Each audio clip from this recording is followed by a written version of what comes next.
All systems nominal.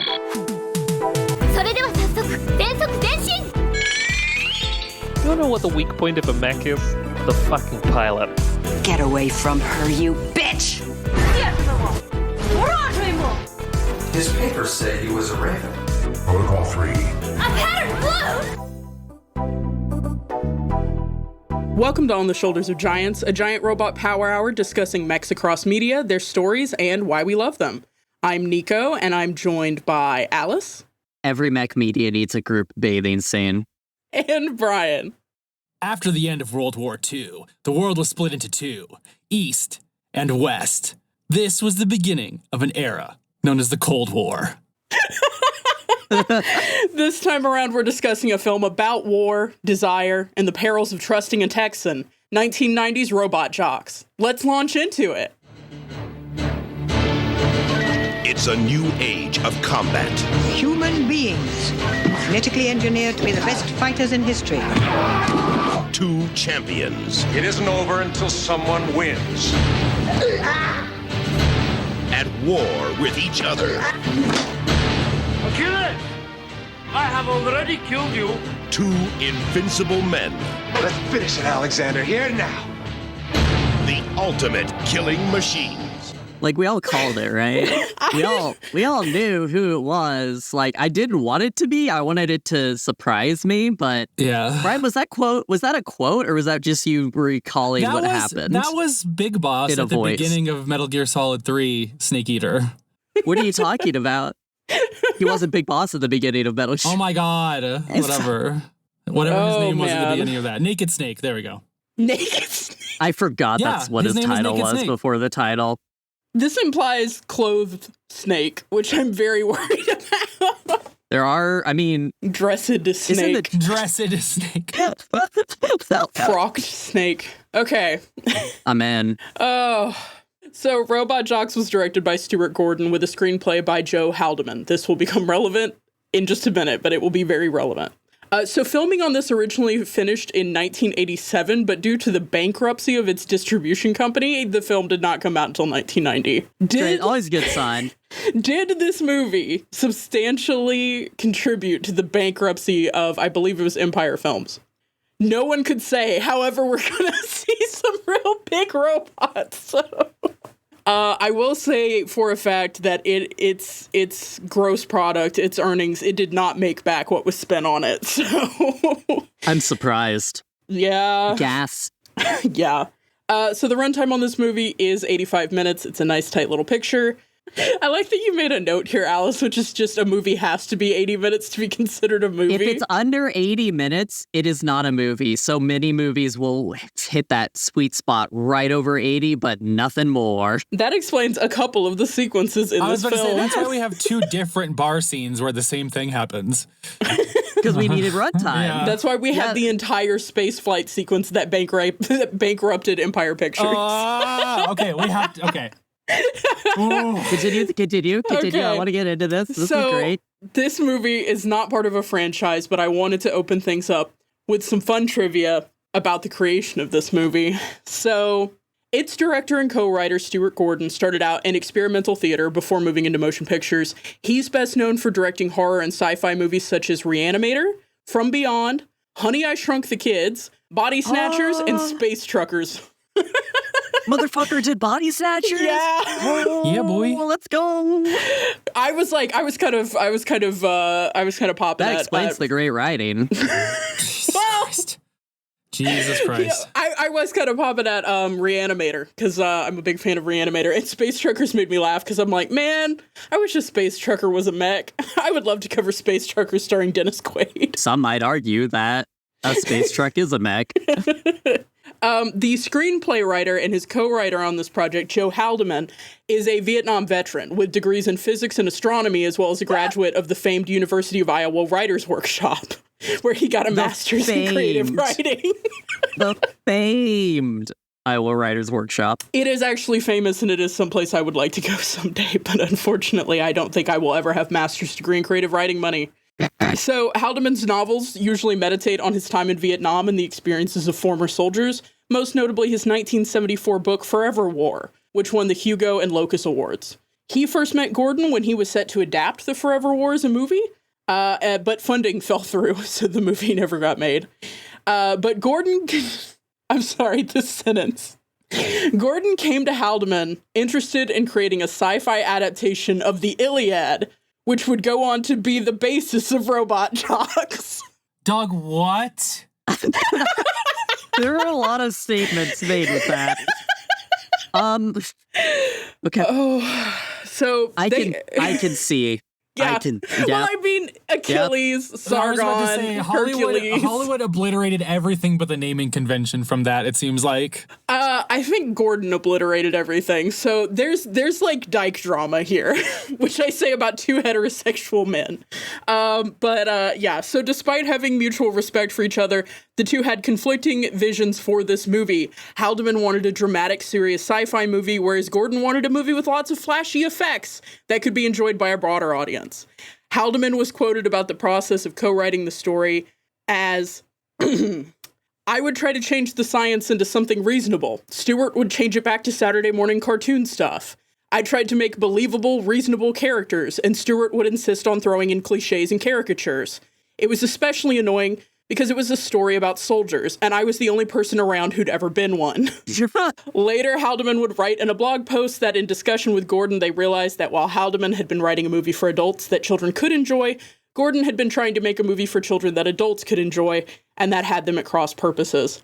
Despite an initial negative critical reception, the movie has picked up a cult following over the years, and some critics pointed to it as an influence on 2013's Pacific Rim, though I didn't find any quotes by Guillermo del Toro where he's like, yeah, I love Robot Jox. But I think there are a couple sequences where you're like, yeah, this looks familiar. So, it's interesting to see the cross-pollination on that one. But basically, these dudes were trying to make two different movies, and I think it shows. Oh, I feel like Gordon's side won through and through. Yeah. There was absolutely nothing serious about this fucking movie.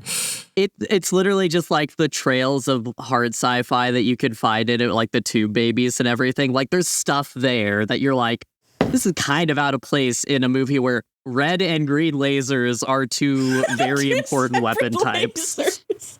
There are some lines in this movie. Oh, I've written a lot down. And for some reason, the majority of the banger lines are given to Tex Conway. Bruh, barring the racist shit, I want everything he says in this movie tattooed on my body. It's so insane. It's so insane. The Iowa Writers Workshop jumped out in Tex Conway. Soil is just dirt. Tex Conway, what the fuck are you talking about? Oh my god. His name's Tex Conway. It literally is like... It's not an alias. Oh, are we ready for the summary, like spiritually? Oh, that wasn't the summary? No, that was just the background. That was just the drama. That was what was going on behind the scenes. Apparently Haldeman came to set and was like coaching the actors on like how to get into their characters, which is hysterical. Because nothing in this movie suggests that these actors were deeply invested in these characters. I don't know. I felt every scene. I do want to say, and I don't know if this makes the pod or if this is just something I tell you all. So another group of my friends found out that I did this podcast. And the amount of notes I've been receiving directed at me specifically is amazing. Specifically, in the Gunbuster episode, we never referenced the Forever War, which is one of the greatest sci-fi stories of time dilation. And just knowing that the man behind Forever War was a screenwriter on this has sent me into actual orbit because that's a masterpiece. Yeah. And Tex Conway. That is not a note. But anyway, moving forward. Listen, we welcome all feedback. Questions at osgpod.com. Alice's mutual circle. Oh, most of the notes were about my pronunciation of things. Listen. Apparently I'm dumb. Listen. All right, let's get into this summary. What happens in this fucking film? In the wake of a nuclear holocaust. Sorry, I'm just remembering that this movie starts by telling us about a nuclear holocaust, and it just is not really relevant ever again, except for the fact that people wear N95 masks. Oh, COVID is real in this movie. COVID is real in this movie. COVID is so real that, like, they can't even block a scene with consistent mask usage whatsoever. Like, it's It really so is. real. It was so It's such true a to chilling life. portent. What's our main pilot's name? Generic white dude? Achilles. Yeah. Achilles uses his mask like a white man who has been told he can't come into the store without a mask on. He holds it up for like 3 seconds, then drops it, then puts it up, and it's like never wears it. It's great. It's so awful. Anyway, in the wake of a nuclear holocaust, humanity has moved from settling global disputes with conventional warfare to settling them with robot pit fighting. Warriors representing the Soviet-inspired Confederation and the Western capitalist market are called Robot Jox, and they pilot huge robots in 10-match series to determine the outcomes of geopolitical conflicts, the current one being a territorial dispute over Alaska. Confederation robot jock Alexander has crushed 9 market jocks and is set to win Alaska for the Confederation if he beats the market champ, a robot jock codenamed Achilles. This is set to be Achilles' 10th match and the end of his fighting contract for the market if he wins. But Alexander's kill streak and an apparent spy among his support team leaking intel on his weapon loadouts to the Confederation have the odds stacked against him. He's also facing internal pressures as the market seeks to roll out gene jocks, genetically engineered robot jocks made only for fighting. One of these gene jocks, otherwise called tubies, which is really funny. One of these gene jocks and the potential first female robot jock ever, Athena, continually probes and pesters Achilles, wanting to know what makes him a champion, and sparks fly between them. Which is like that phrasing for what happened between those two, but continue. It's my extremely generous description of what happens in this movie. Unfortunately, the fateful 10th match ends in a draw when a sucker flying robot fist from Alexander leads to Achilles accidentally crushing a box full of spectators with his robot. Disillusioned and haunted by memories of the aftermath, Achilles attempts to retire, but finds the home he returns to hostile and the fiery but inexperienced Athena slated as his replacement in a rematch. The lead up to the final battle sees a heart-wrenching betrayal, the reveal of the spy, Achilles fighting to get back in the ring, the death of feminism, and a fist bump to end the Cold War. And that's what happened in the movie. That was brilliant. This is beautiful. That was beautiful. That was so. This movie is barely long enough to be considered a movie, and that is everything that happens in it. So I had to stop myself in the last paragraph because 17 different things happen, especially around the spy. And I'm like, I can't even name Tex Conway in this. No. I can't even say his name. You gotta keep it like high level, what happens. Anyway, we will talk extensively about Mr. Tex Conway after the break. Hey, Nico here in the break. Just wanted to let you know that while this is a podcast, and we'll always do our best to describe visuals we're commenting on, we'll also include links to the mechs and images we discuss in the show notes, and post actual photos on our show website. Along with that, make sure to check the show notes for content warnings as appropriate to the episode. That's all for now. Back to the show.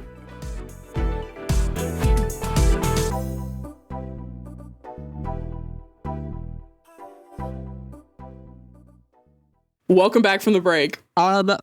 Can we just read lines to each other? Because I wrote a lot down.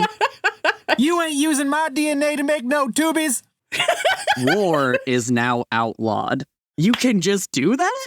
That's in the intro, and I'm like, why did we not do this before? A fact that comes up later is that apparently the International Criminal Court has been replaced with 4 refs, and I don't know which is more effective. Another great quote. Can I go out now, Dad? When doing the pre-check for its flight.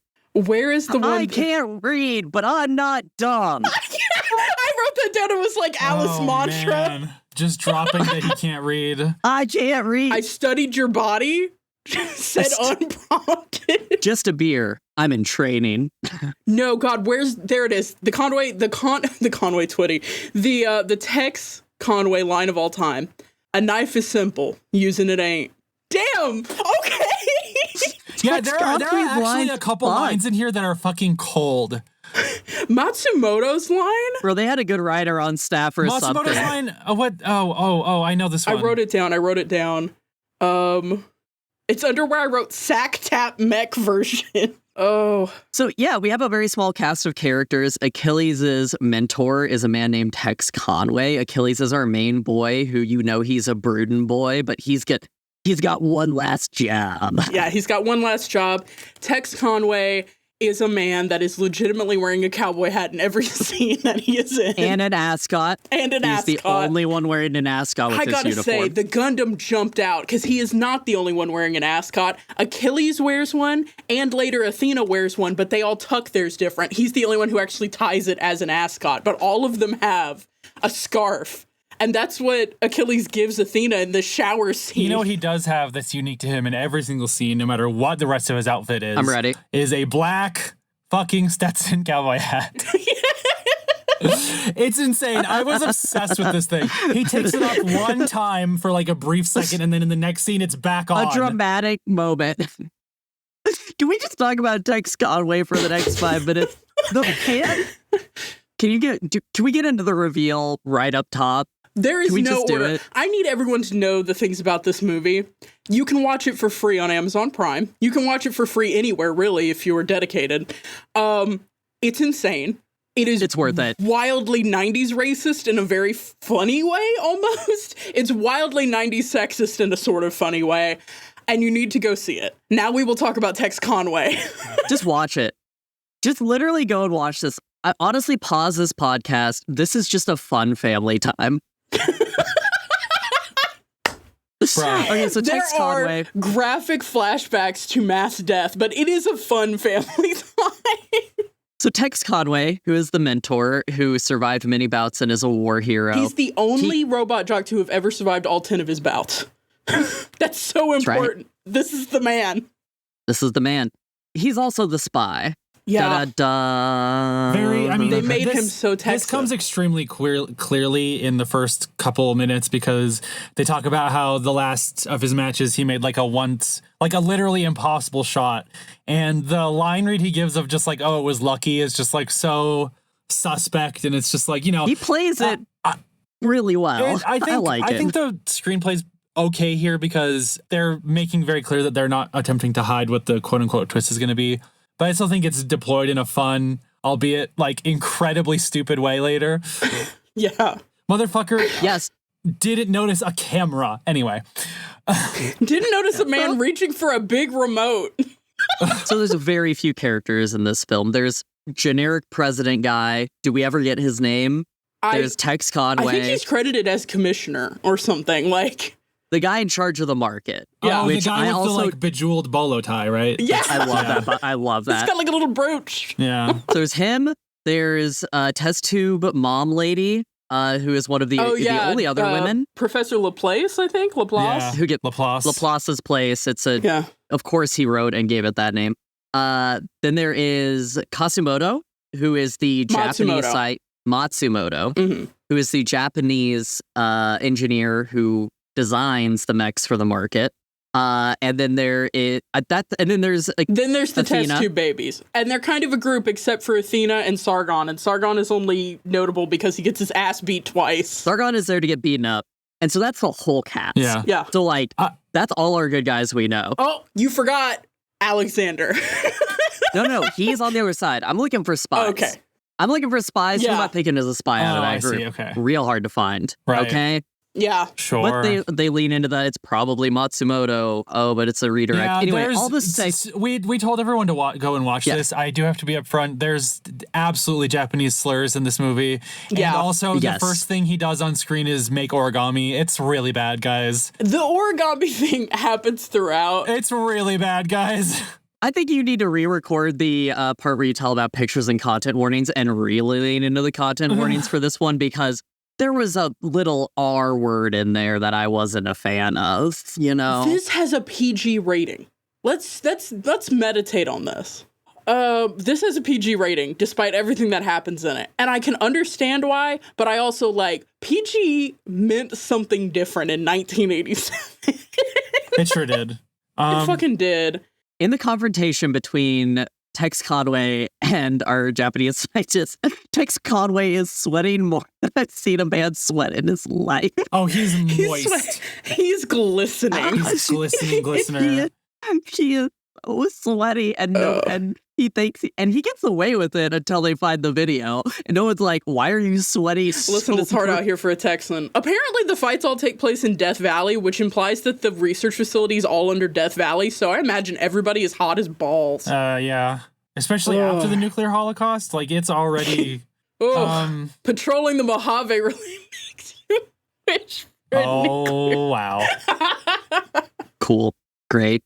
Well, the reason you use Death Valley is because after a nuclear holocaust, there's a major climate shift. So where would be a normalish temperature, the hottest place on Earth, right? It would have normalized by then.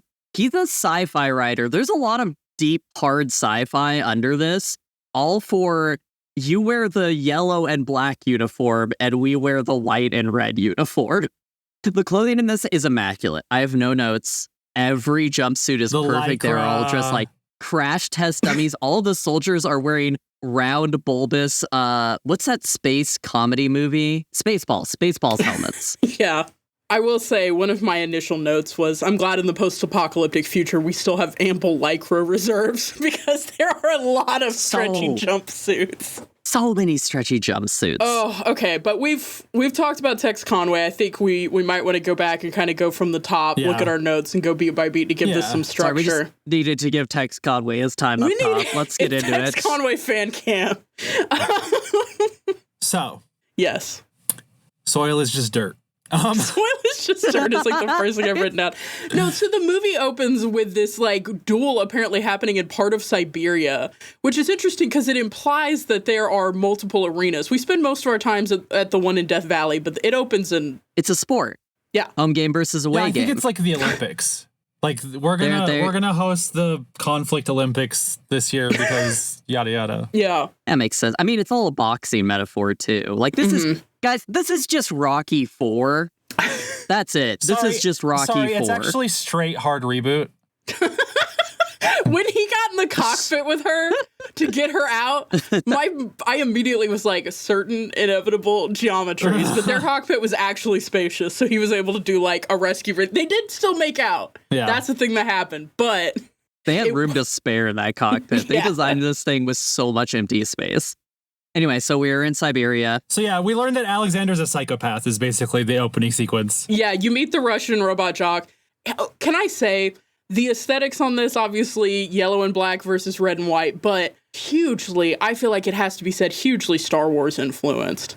Because like the lines on the American mech are very much like... Rebel Starship. Yeah, they're like Rebel Starship. I was looking for A-Wing, X-Wing, kind of angular glass. And then when you look at the Russian, it has so much roundness in the shoulders and in the chest and everything that brings to mind like a TIE fighter and things. And of course, again, the black, you could feel the kind of influence of Star Wars being a contemporary movie with this movie. Yeah, I absolutely agree. But yeah, you see Alexander just going absolutely ape shit.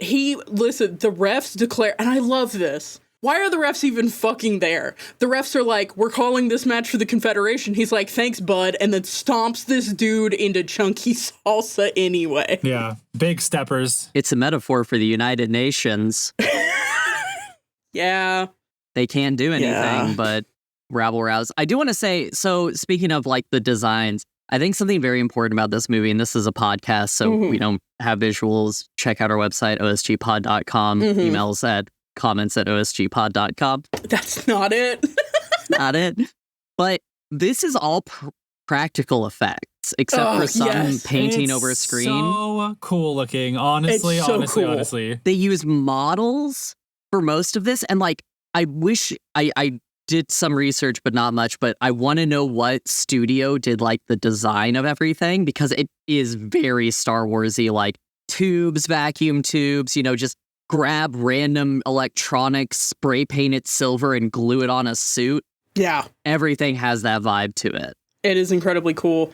I don't know. I don't have that info either. Oh, there are some incredibly cool shots of like the way they comped like people taking cover from explosions and shit with like the stop motion.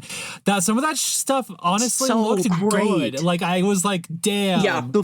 The foot kick scene had no right to be good at.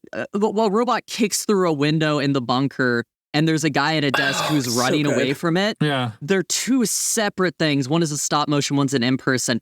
And they do it so well with the technology at the time. Like, it really is impressive. I think this is one of those things that is like, this is a great argument for the fact that we should still be using miniatures in film and not relying so much on CGI. And it just sucks that it's like that is kind of a dying art, because it's really impressive what they execute here. And the mechs, again, we'll rate them later. They're actually really cool. unfortunately, like, doing practical effects like this is enough to bankrupt an entire production company. So hold on, it must be said, it did bankrupt Empire. I was about Pictures. to say, like, if this is the price for something that's this cool, maybe it would have been worth it if it had caught a little bit more. And also maybe if like some of it was like sensible writing, but like, you know. I would take these practical effects over Aquaman 2. Who wanted that? Ooh, spicy. How much did that cost to make? Literally any day. Guys, I saw Aquaman 2. There's an alternate universe where claymation and stop motion just for some reason culturally won out. And I wish I lived in that world. It would be worse, but also funnier. So well, I don't know if it would be here worse, that's something else that we learned kind of at the beginning, which is just like how the cockpits work. And G Gundam actually aired in 1994. So G Gundam is actually doing this, but I have in my notes that this is just doing G Gundam. They are literally just like they're just like standing there doing their little, like they have like the weird little metal to metal frictionless like foot plate that they like walk against to like make the thing move. Yeah, it's pretty cool. They have the hand things for punching. And this is the thing that also happens in Pacific Rim. Yeah. This is what people were pointing to, and I think this is probably why. It's really hard to tell what the cross-pollination was, because we have a quote on record that Stuart Gordon was initially inspired with this idea from seeing Transformers toys out of Japan. So that's why there are transforming robots in this, right? But it's hard to know, like, to what extent the designers, the art directors, and the people involved on the production had also seen Gundam or seen, even if it wasn't officially dubbed yet or officially brought over to America, rips from Japan of different Gundam shows and stuff. Like, it's hard to say what the cross-pollination was, but it's very obvious that there was.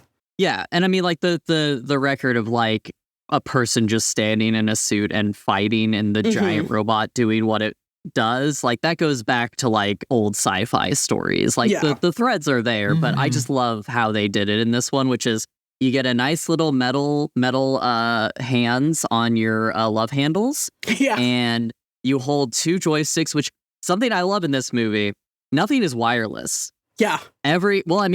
Wireless with antennas, but like his controllers that he holds, which are literally like F-16 fighter pilot controllers, have little telephone cords down to the side because that's how it works. Everyone points to Alien as like your cassette futurism like model. This is also a really great cassette. If you like the aesthetics of cassette futurism. Some of the shit going on here, his kitchen shit, like, what are we doing? We need to go step by step through what happened in that whole scene. In that apartment. Oh my God. Yeah, there's the technology in this is wild. And it's so funny what you see on screen and then what is described, because I will say an important thing that underpins this whole movie that we get very early on is we've invented a new type of racism, and it's for artificially incubated people. There's clearly a fertility and population crisis going on. Yeah, what do we make of that advertisement we see fucking everywhere that's like, oh my God, there's one high quality like set dressing they have not in their fucking sound stages, because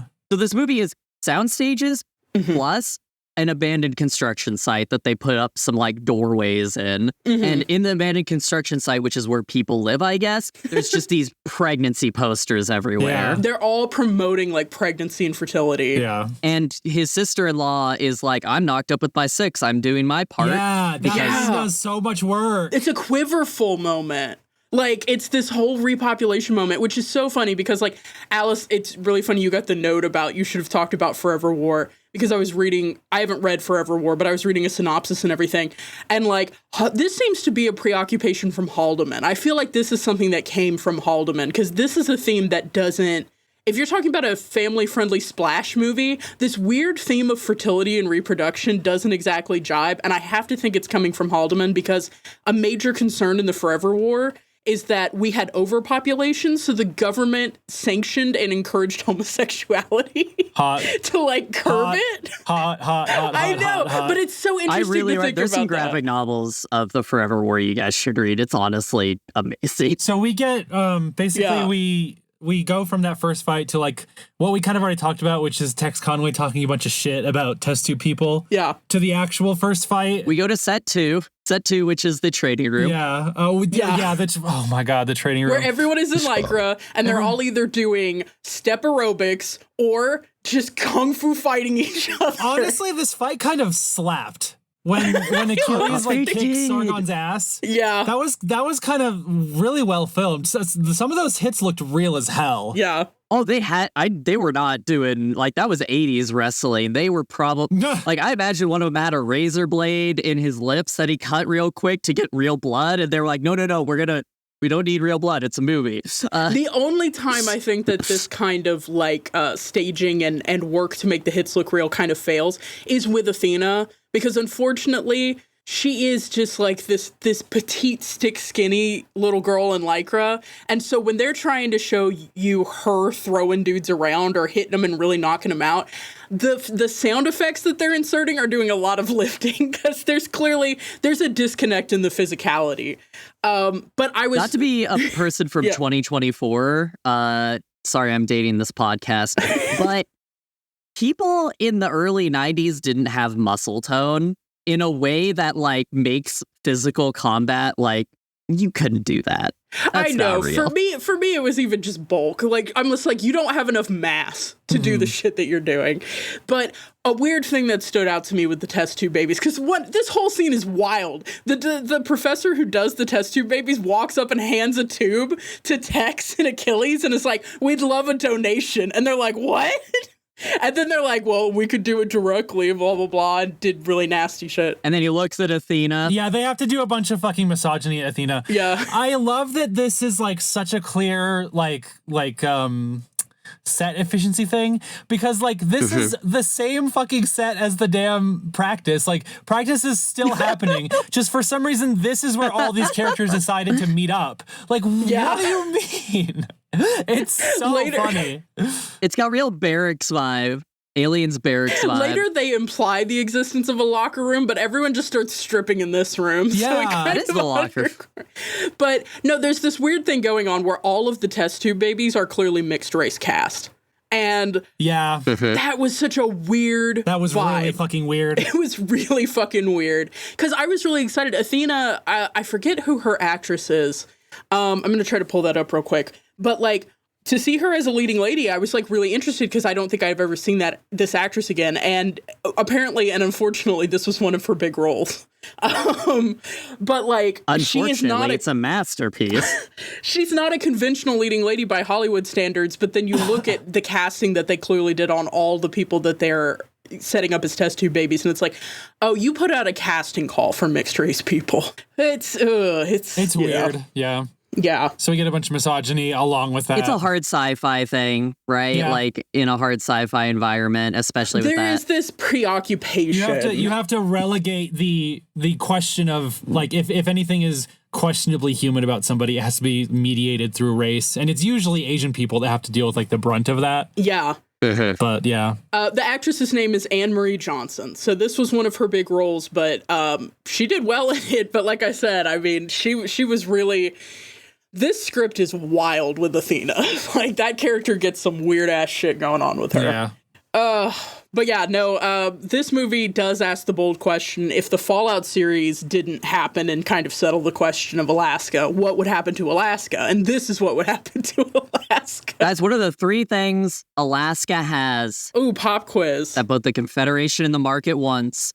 They mention this multiple times in the movie. Lumber, oil, and soil, right? Lumber, oil, and minerals. Minerals. Good job. Soil is just dirt. Soil is just dirt. You passed the test. You can now fight for Alaska. Yeah, there is a line that Conway says after Hercules, who's the jock before Achilles is killed by Alexander.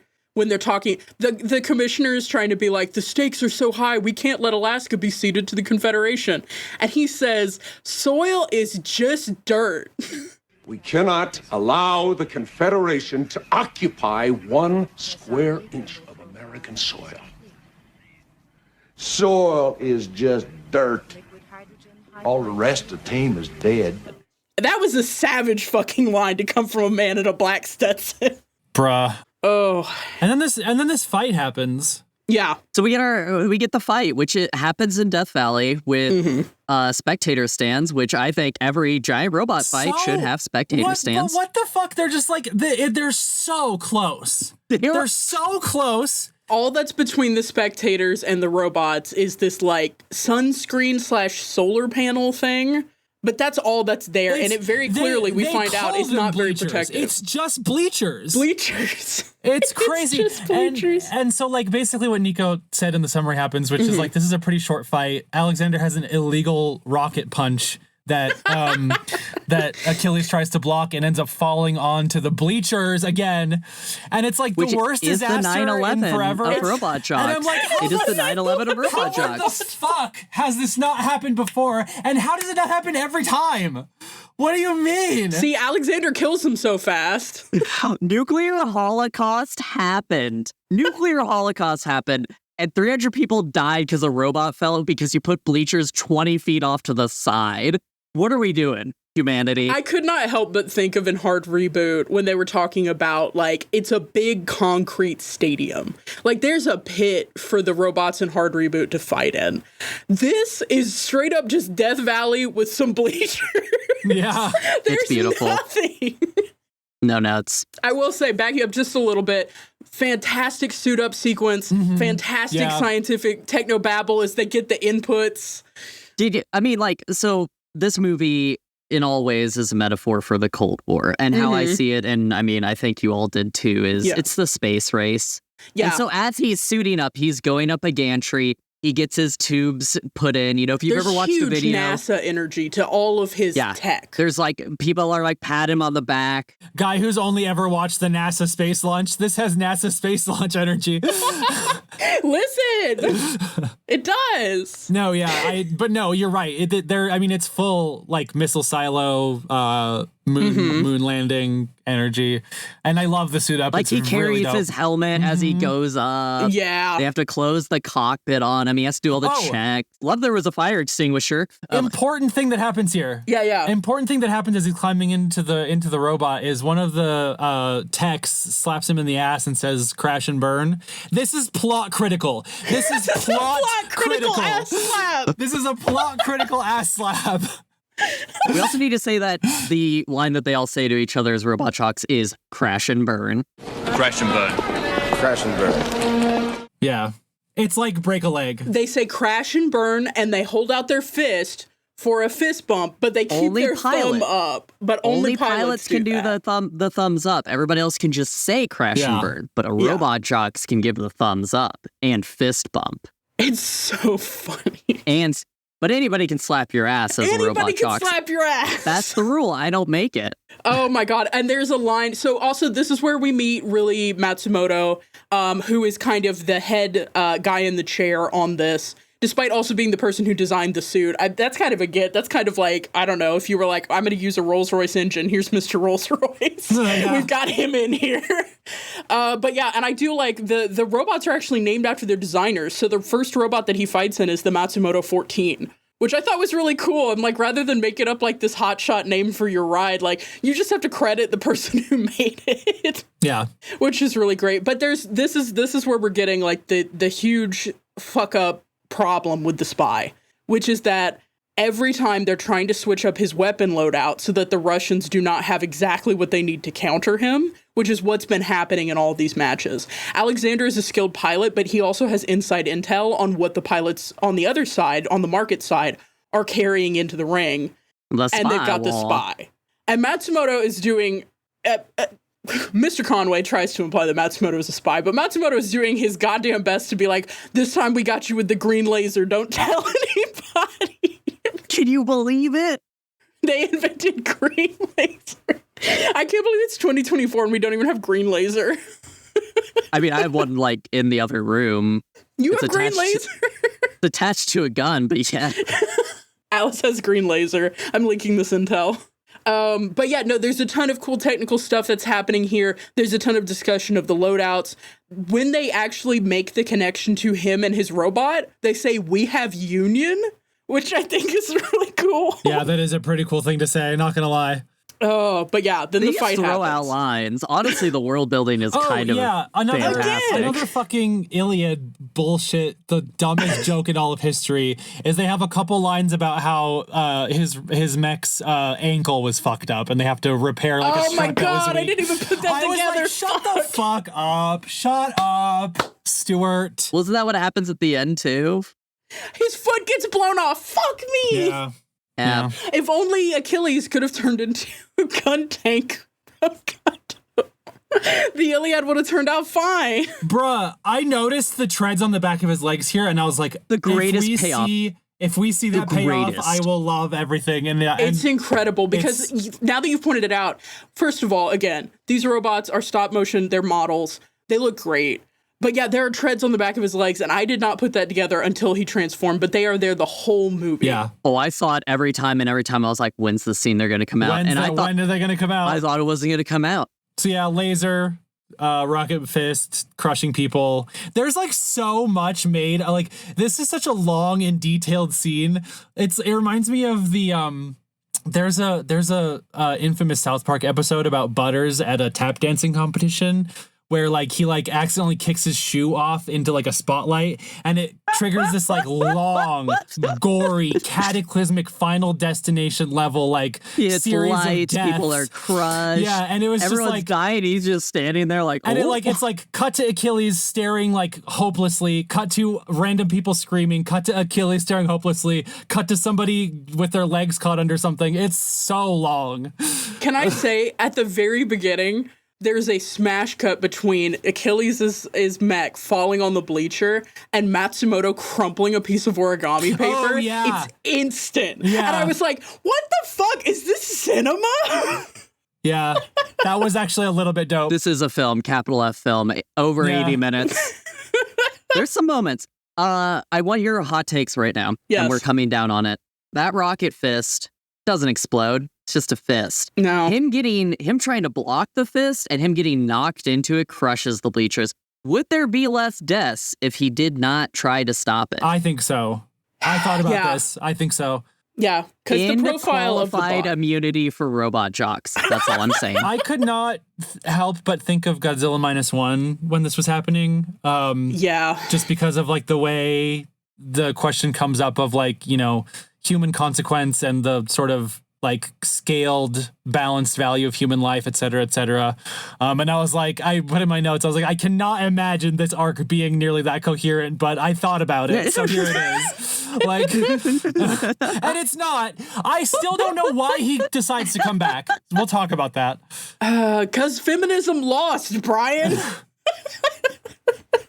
Anyway, he's guilty as fuck about this. He's guilt crushed. He has these horrible like rotoscope but no, this nightmares. whole segment, this is so wild because to me, this was the Vietnam War jumping out because they keep doing these cuts between, and it's a little corny, but they do like a final cut between him looking at the carnage and people dragging each other out from under rubble and like screaming and everyone's got fake blood on them.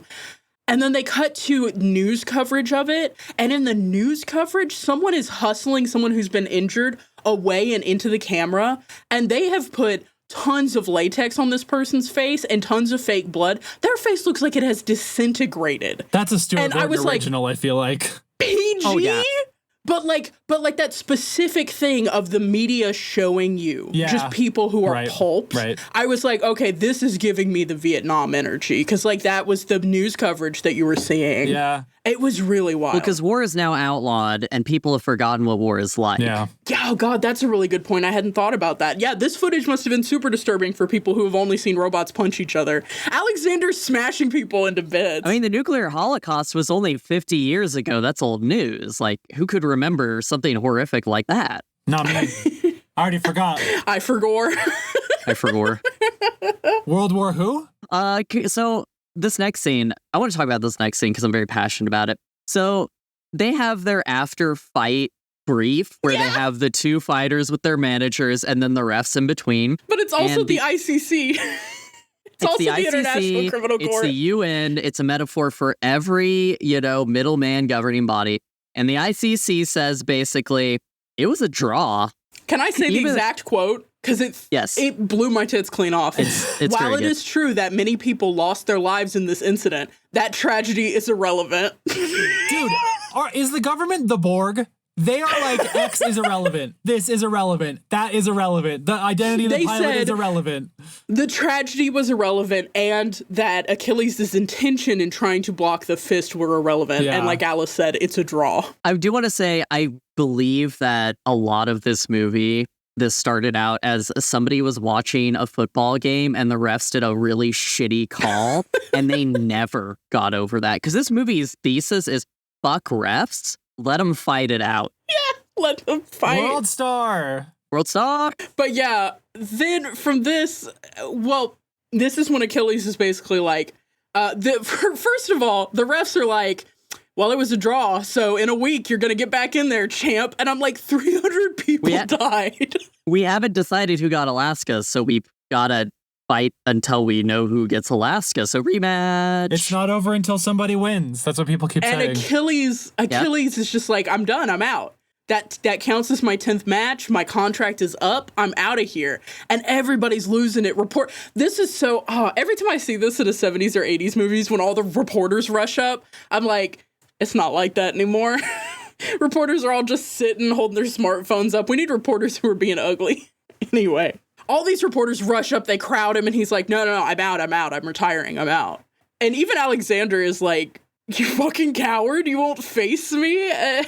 It's nuts. You want to talk about a Vietnam metaphor? Yeah. It's having 9 victories under your belt all the way through Cambodia and calling one draw and people being pissed at you.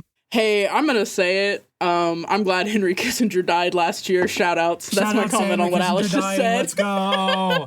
Let's go. Do not consider those victories. Anyway. If you're a Warhawk.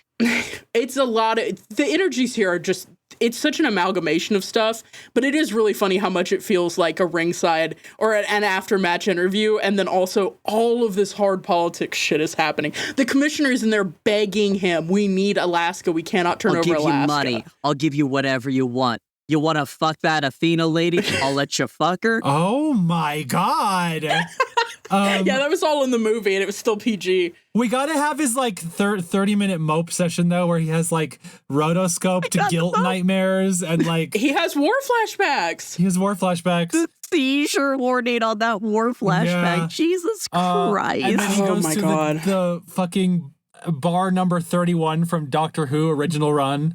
Like, it's so... Is this when he yells the I can't read, but I'm not dumb? No, that's because he's talking about the contract with the commissioner. Yes. Yeah. Can't even read your goddamn contract. How do you know? I can't read, but I'm not dumb. Don't pull that shit on me. He said that sign won't stop me because I can't read. I love the club in this. I just want to say right now, the club is... It plays one song. The 3-person beer chug board?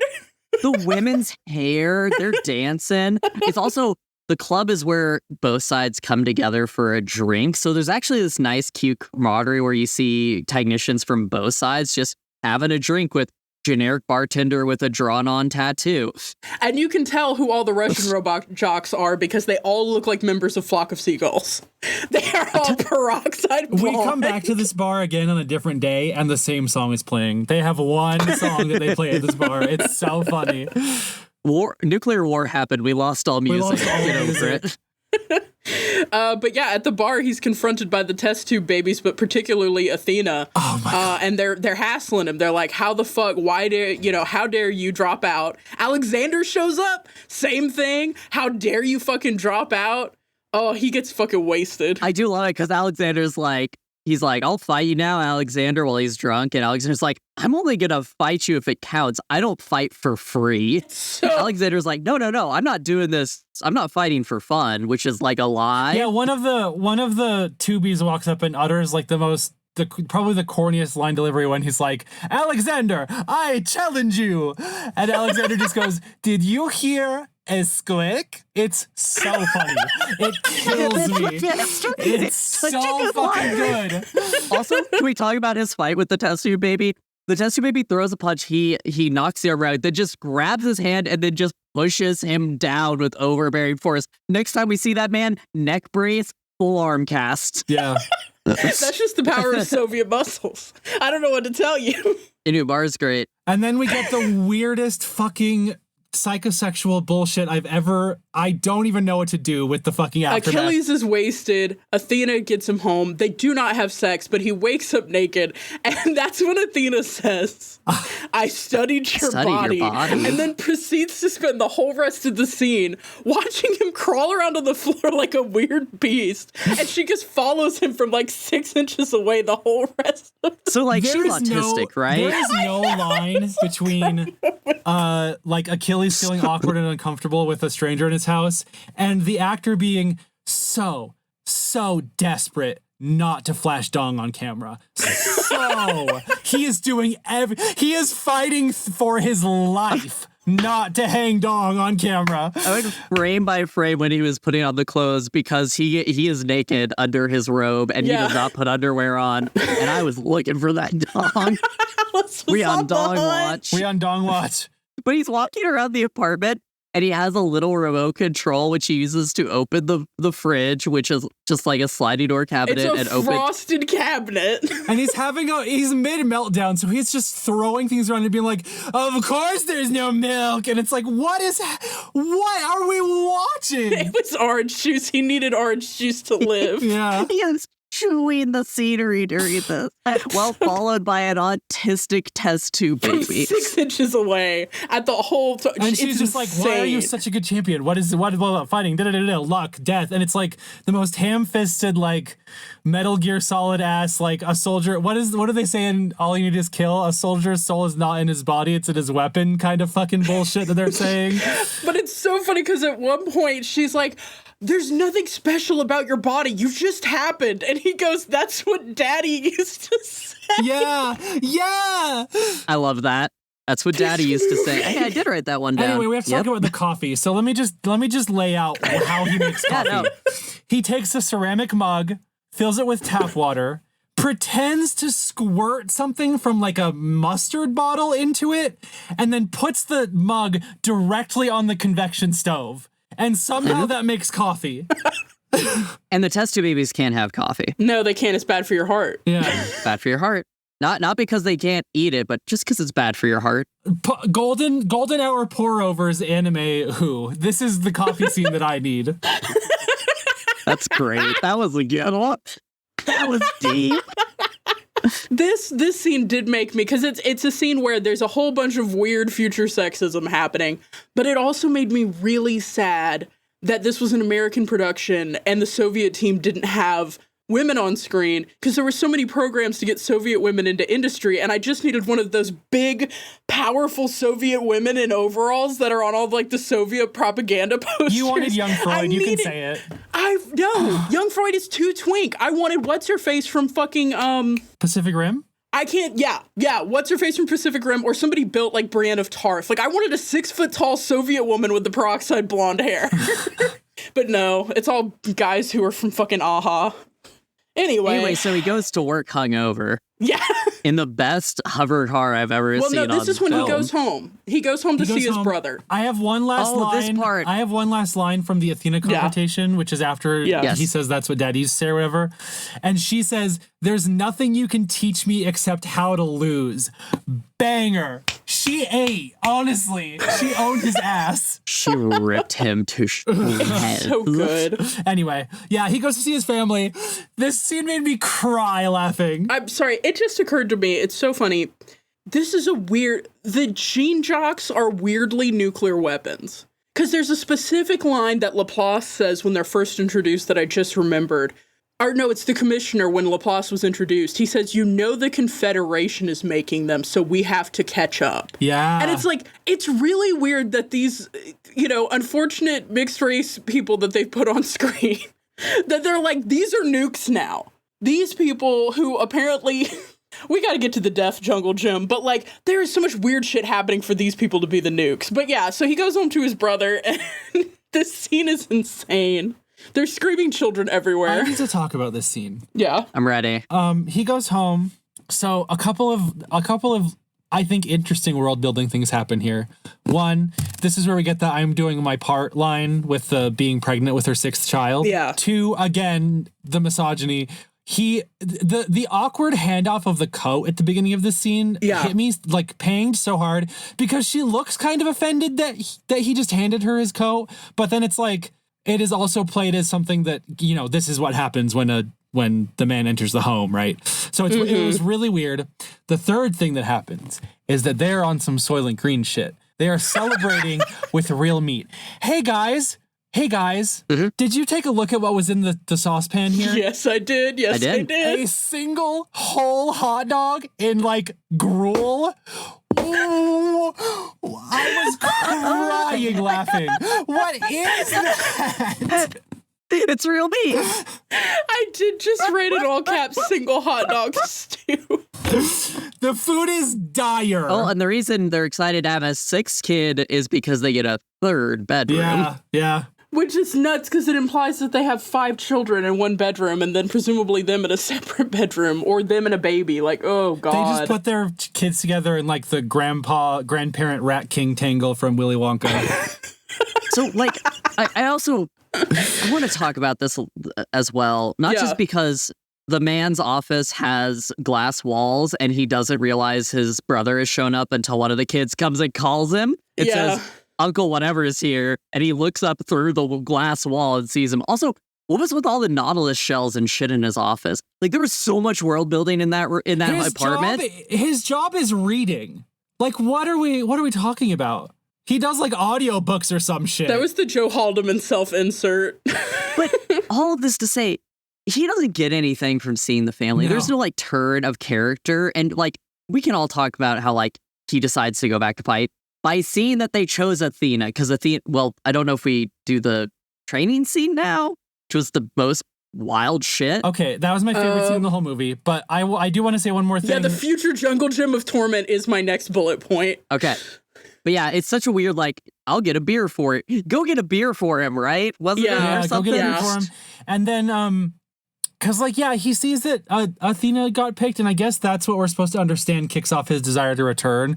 But right before that, also, he finds out that his family is getting cyberbullied, which I was like, am I to understand that the family getting cyberbullied is the motivation, or is it that feminism has lost on this earth post-nuclear apocalypse? I do not know. It might be some sloppy amalgamation of both, but it is very strange. This whole sequence is like a mess in a kind of really entertaining way. It really is. I do like the everything's a video phone in this movie. Also, everything's a CRT TV, but the video phones are all video phones. And so when they call up to threaten or like shit talk Achilles to his family, he's like holding his hand up to the camera to block it as he's like, tell him he's a fucking coward. That is really funny. It's like if it's sci-fi. You had to just quote retweet everyone TikTok. Like with a TikTok of your face. Yeah. You were having to be like, no. So I actually, sorry, I finished up a little bit of research. So there is not a company that was put down as the people responsible for the models and the mechs in this movie. Mm-hmm. It seems like this may have contributed to the bankruptcy because it seems like this was an art department they put together. So there is a credited chief model painter, conceptual designer, property master. There are a couple of other people on miniatures, scenic artists, and laborers specifically for the art department. It looks like a whole bunch of Italian dudes, and a lot of this was shot in Rome, so it looks like these were a whole bunch of local guys that they got together to kind of put this together. Mamma mia. But this wasn't like, oh, there was Weta Workshop involved or something. This looks like this was kind of just, they had the idea and they decided to try to execute it. Apparently one of the things, so the title sequence that plays out, that was RoboCop's title? Yeah, that was like their pitch for how they would do this animation. And so that was included in the film, but that was like their test footage for this style of animation. It looked like it. So it looks like, yeah, this was all kind of ginned up in-house. There wasn't somebody that they went to and were like, could you execute this? They just tried to do it, which I think is really interesting. Anyway, I just wanted to throw that out there because I'd been Googling a little bit to be like, can we credit someone? And it's like, yeah, a shitload of guys from Rome who just put together some robots. Anyway, the Jungle Gym of Torment. The rigged American Ninja Warrior jungle gym ass sequence It's so cool. It's honestly super sick. I really kind of like it. Great test, honestly. It's really cool. They put all the test tube babies in a room with this horrific, fucked up construction of metal piping. And there's a hole in the ceiling. And they're like, hey, all you got to do is get out the hole. Whoever gets out first wins. And then they're like, okay, get started. And the lights drop and start strobing. And the whole thing, they do a vibration effect to emulate like an earthquake. Like it's shaking. That the whole room is shaking. They're like trapped. So like Athena grabs a bar at one point and it's like red hot. Yeah. Another one just starts spewing oil. It's so funny. And finally, there's one guy at the end who looks like he's going to make it. I think it's Sargon is going to make it. And then the bar just falls out from under him. Just drops. He just drops that shit so fast. Anyway, the result of the Jungle Gym of Torment is that Athena makes it out the top, and so she is the one who is selected to replace Achilles in the fight with Alexander. Who makes it to the bottom, though. Yeah. Our boy falls. He falls hard. Yeah, I think Sargon straight up dies in this scene. We don't see him again, and he fell like onto his head from a long distance. This is one of those great things of this is a practical movie. There is a single slow-mo shot after he like drops where you can see the fall pad below him. It's a white fall pad, but it's very obviously down there, and they don't show you him hitting the ground. It's just a sound effect. Yeah. But you can see him like, whoa, there's just this obvious cushion underneath him. It was great. I do think he straight up died, though. That's my headcanon. But yeah, no, and so we find out that she's doing this. There's this big news announcement, and everyone in the apartment at his brother's house is like, hey, I thought you said she sucked shit, but she's going to be the guy. He told all of his family over their single hot dog, which I want to know how they divided it between six of them. No, we can talk about that. 8, because there were 5 children and 3 adults. They were doing that thing from the Disney Prince and the Beanstalk where they were like cutting the bread paper thin. All of them. And over this dinner, this delicious hot dog dinner, he's just shit talking this bitch. He's like, test tube babies fucking suck. He's talked all this shit, and all the kids turn on the TV and they're like, look, she's gonna do it. And it is not clear from the script. There are 2 wolves inside him.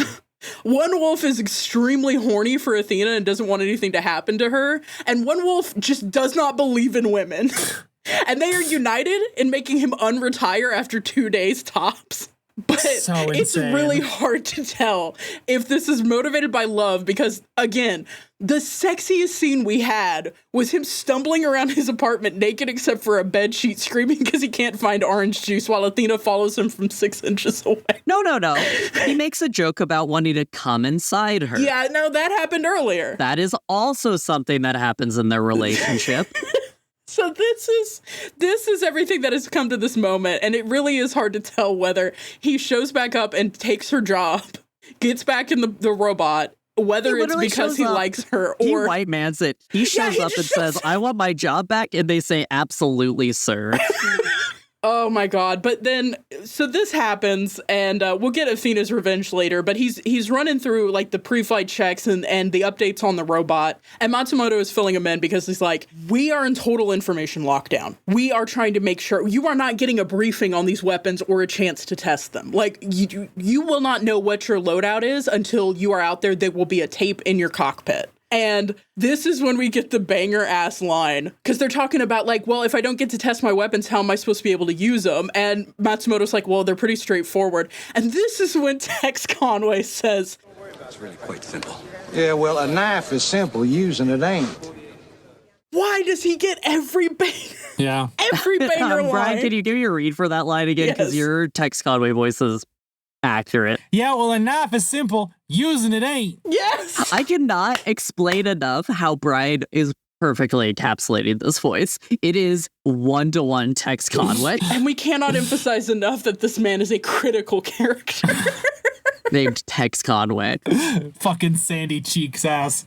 Yeah, it's like it's literally like he's like, oh, we've segmented the engineers. The people installing it don't know what their part is, and not everybody is doing everything. So nobody knows except for me, Matsumoto, and the tape I'm going to put in your cockpit that I haven't even recorded yet. Yeah. Yeah. This is a plot critical thing about the tape recording. But then we go back to the bar, right? Because we kind of interplay the bar between Tex Conway confronting. Yes. This is the bar redemption where he goes to the bar, and this time Alexander is very happy that they're gonna fight again. And then I guess the Tubies are mad.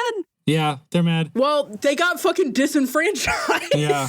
They did a whole jungle gym of torment for this role, and he just walked back in. He took their gerbs.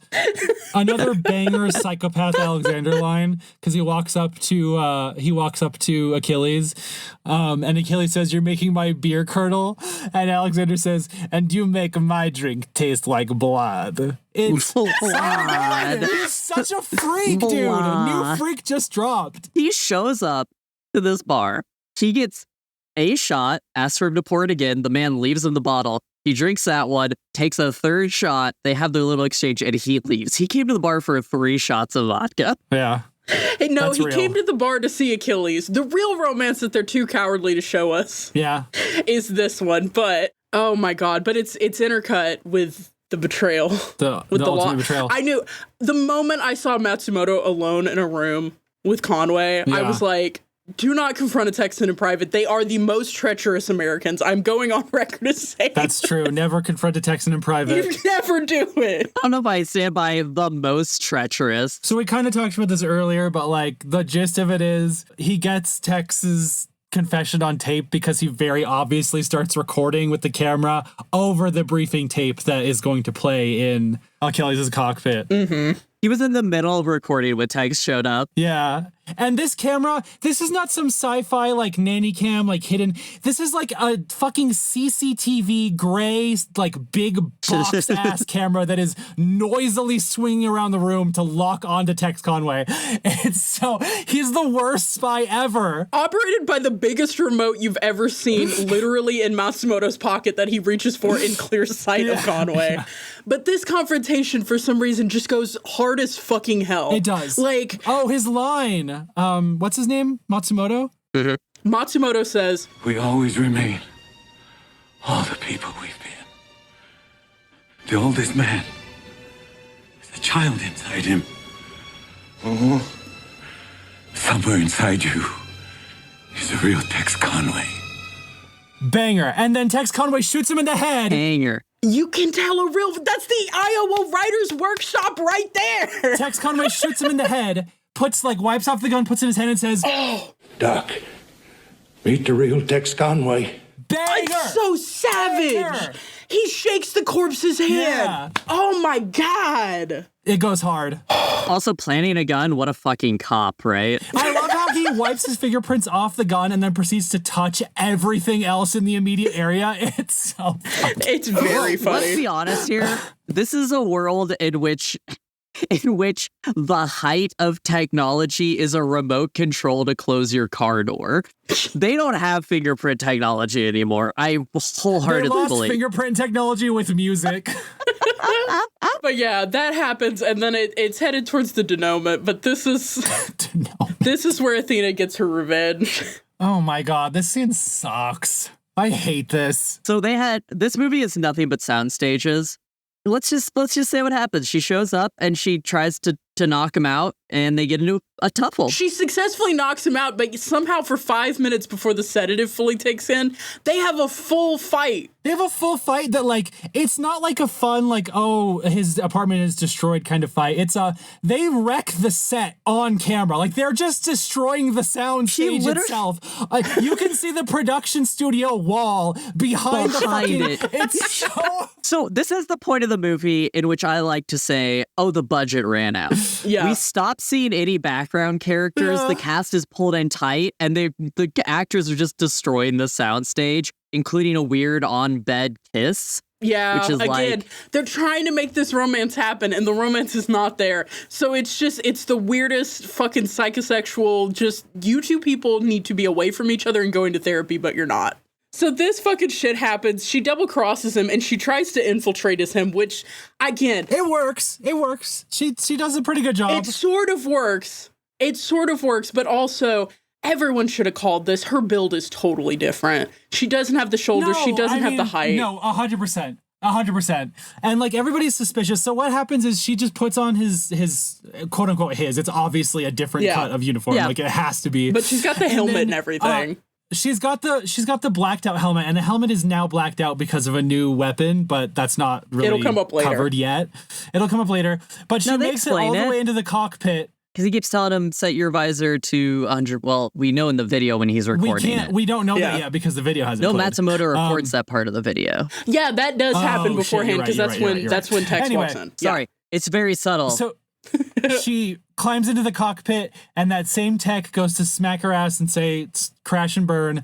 And in my notes in all caps, I know Achilles' ass anywhere.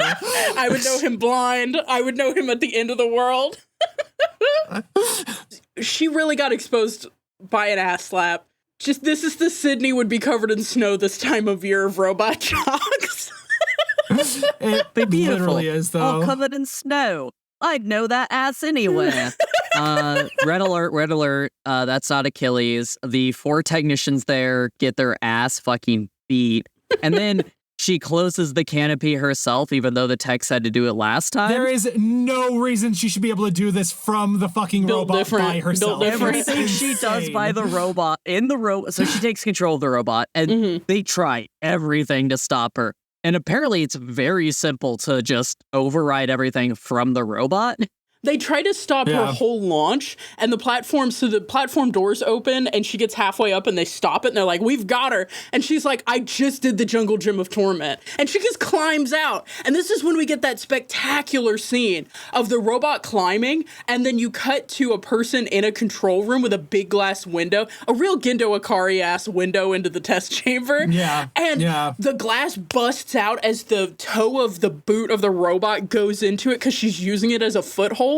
That whole sequence whips ass. It's so good. It looks so good. I mean, that sequence is great, but at the same time, the commissioner is like telling the cops to be like, I don't care if you take her dead, just get the robot back. And they're shooting machine guns at a giant robot. Like, we're gonna get her. Do, bro? It's so funny. But this is when we get the reveal. Because Achilles gets there. Okay, in the background, this does not matter. Achilles this is one of the sequences where I was like, why do we have this? And it apparently was so this didn't qualify as a short film.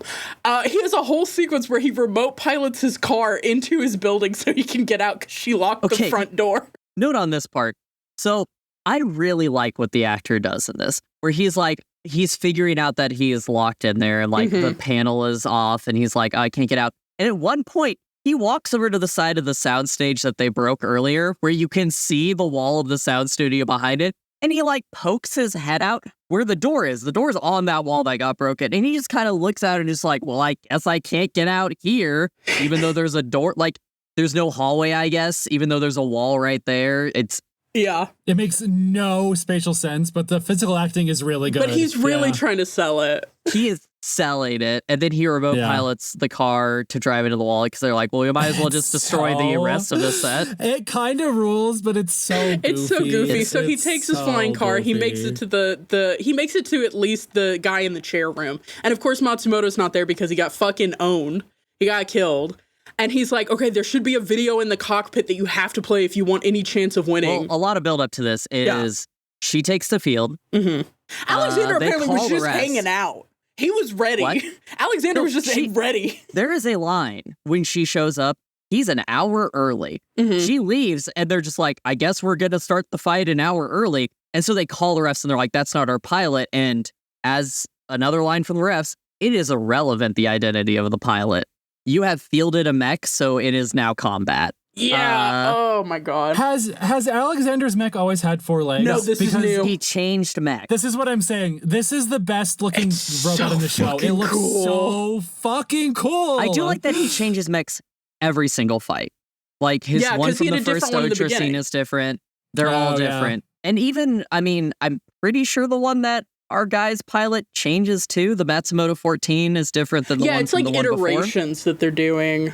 Yeah. Anyway, but so they go to the field, and as this is happening, he shows up, and they're like, we gotta stop. And he's like, try all these things. They're like, we already tried that. You know, like when a friend tells you, why don't you just try rebooting your PC? That'll fix it. And you're like, I already tried rebooting it. And so he's like, okay, we've got to switch gears. And no, she's not talking to any of them. They're like calling her up and they're like, hey girl, you need to get out of that robot. You're a woman and women can't fight. Feminism lost. And he's like, no, we got to help her. So he's like, watch the video. Yeah. It'll tell you how to use the special weapon that nobody knows about. And that's when and her watching the video of the cockpit, they all watch the video? Yeah, I know. I guess so. That doesn't make a lot of sense. But yeah, they have like some kind of video feed to her cockpit. So when she starts watching the video, they're watching it too. And it's revealed, two things are revealed. One, Matsumoto kept the loadout the same, except now she has like a flare, like a magnesium flare thing that can blind her opponent. And so that's why she'll need the opaque visor. And also Matsumoto turned on the camera and caught the whole recording of Tex Conway shooting him in the fucking head. Yeah. I do something. Okay. There are parts of a good movie in here. And I mean, it's a great movie, but there are parts of like a good film. Yeah. So when he's explaining in the video how to activate this, he's like, it's by the sun on your left hand. And he's put origami in the cockpit everywhere, including the sun, so that nobody can figure out the pattern. It's just so cute, and I really liked that. I made a note. The note that I said specifically was the fact that Matsumoto was presumably folding a shitload of origami and putting it next to all the cool robot feature buttons is both very racist, but also extremely cute. Moe moment. What the fuck? me when I don't want to work, but I have to be at work. Let's fold origami and put it in the cockpit. So Tex gets confronted with this info. Where he does the best line delivery I've ever seen. Is it Geronimo? Well, that's the second best. No, he's confronted, and the commissioner goes, I'll see you hang. And he goes, no. And he raises his hand shakily with a thumbs up and goes, I'll see you in hell. And then he jumps out of the control room while yelling Geronimo. I'll see you hang for this. I'll see you in hell. Get it!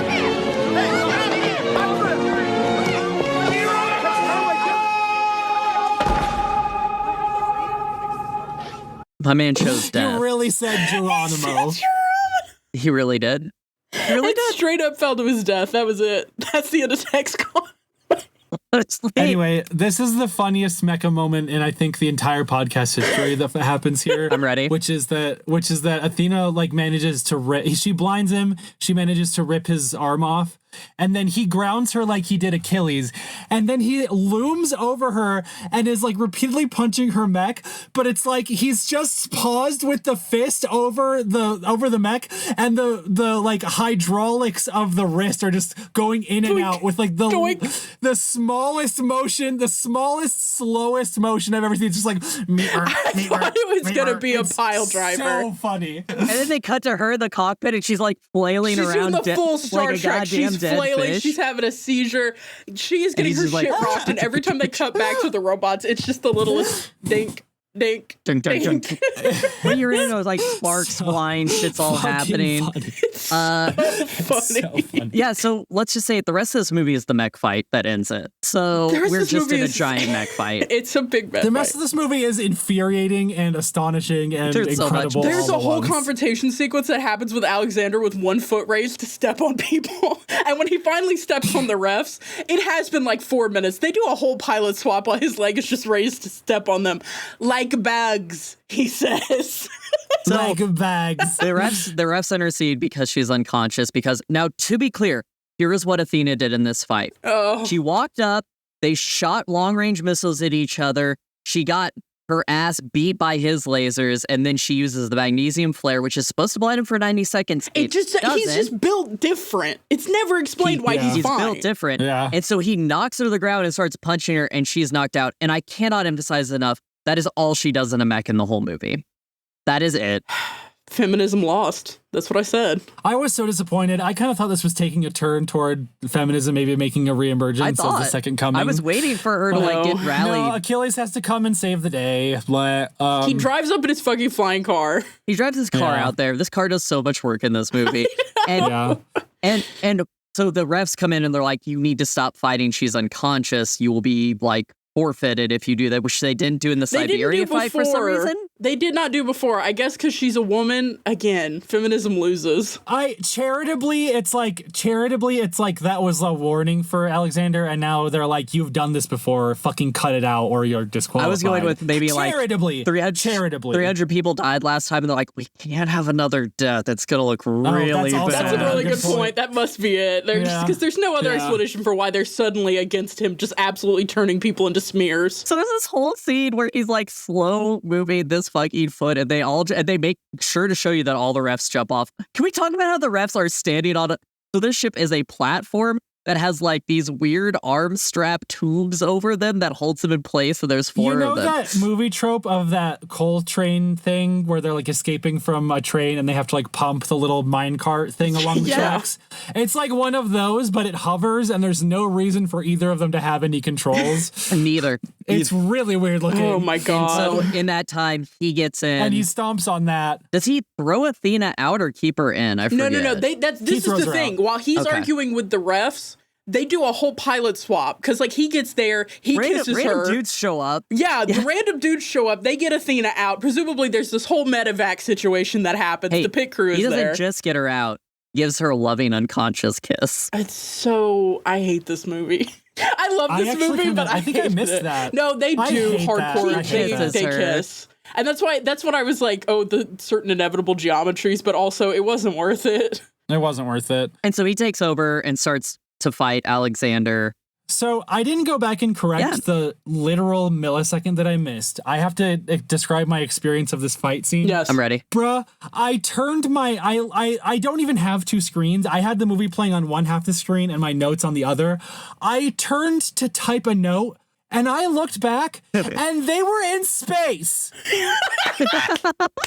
So there is a moment at the beginning of this fight when Alexander is approaching where he's flying. And there's no reason for it. The mech is flying. No, there is. He makes a show of it, as Achilles makes says. a show. That's the only explanation Achilles gives us. He likes to make a show of it. And he says, you're wasting fuel. I have wasting fuel my ass. These motherfuckers are in space. Yeah, so that's the first time we have any idea that these things can fly until this scene where out of the fucking blue, he takes this to space. The transformation is, so the cockpit's front facing, it tilts back, some wings come out the side, and then its feet turn into rockets, and it takes off. This is when you can tell Transformers was a huge influence on this movie. But the funny thing that I was reading, with the production studio going bankrupt and this releasing 3 years late, they missed the wave on Transformers. Apparently, there was kind of a crest of Transformers popularity in 1987. They missed it. So when this came out, one of the things critics panned them for was being like, everyone's over the Cold War, which insane statement to make, but okay. Everyone's over the Cold War, and everyone's over Transformers. You're late. You're 2000 and late. And it's so funny to me that they were like, oh, transforming robots, how passé. Like... The Cold War ended before this movie released. Just let that sink in. By like a little while, yeah.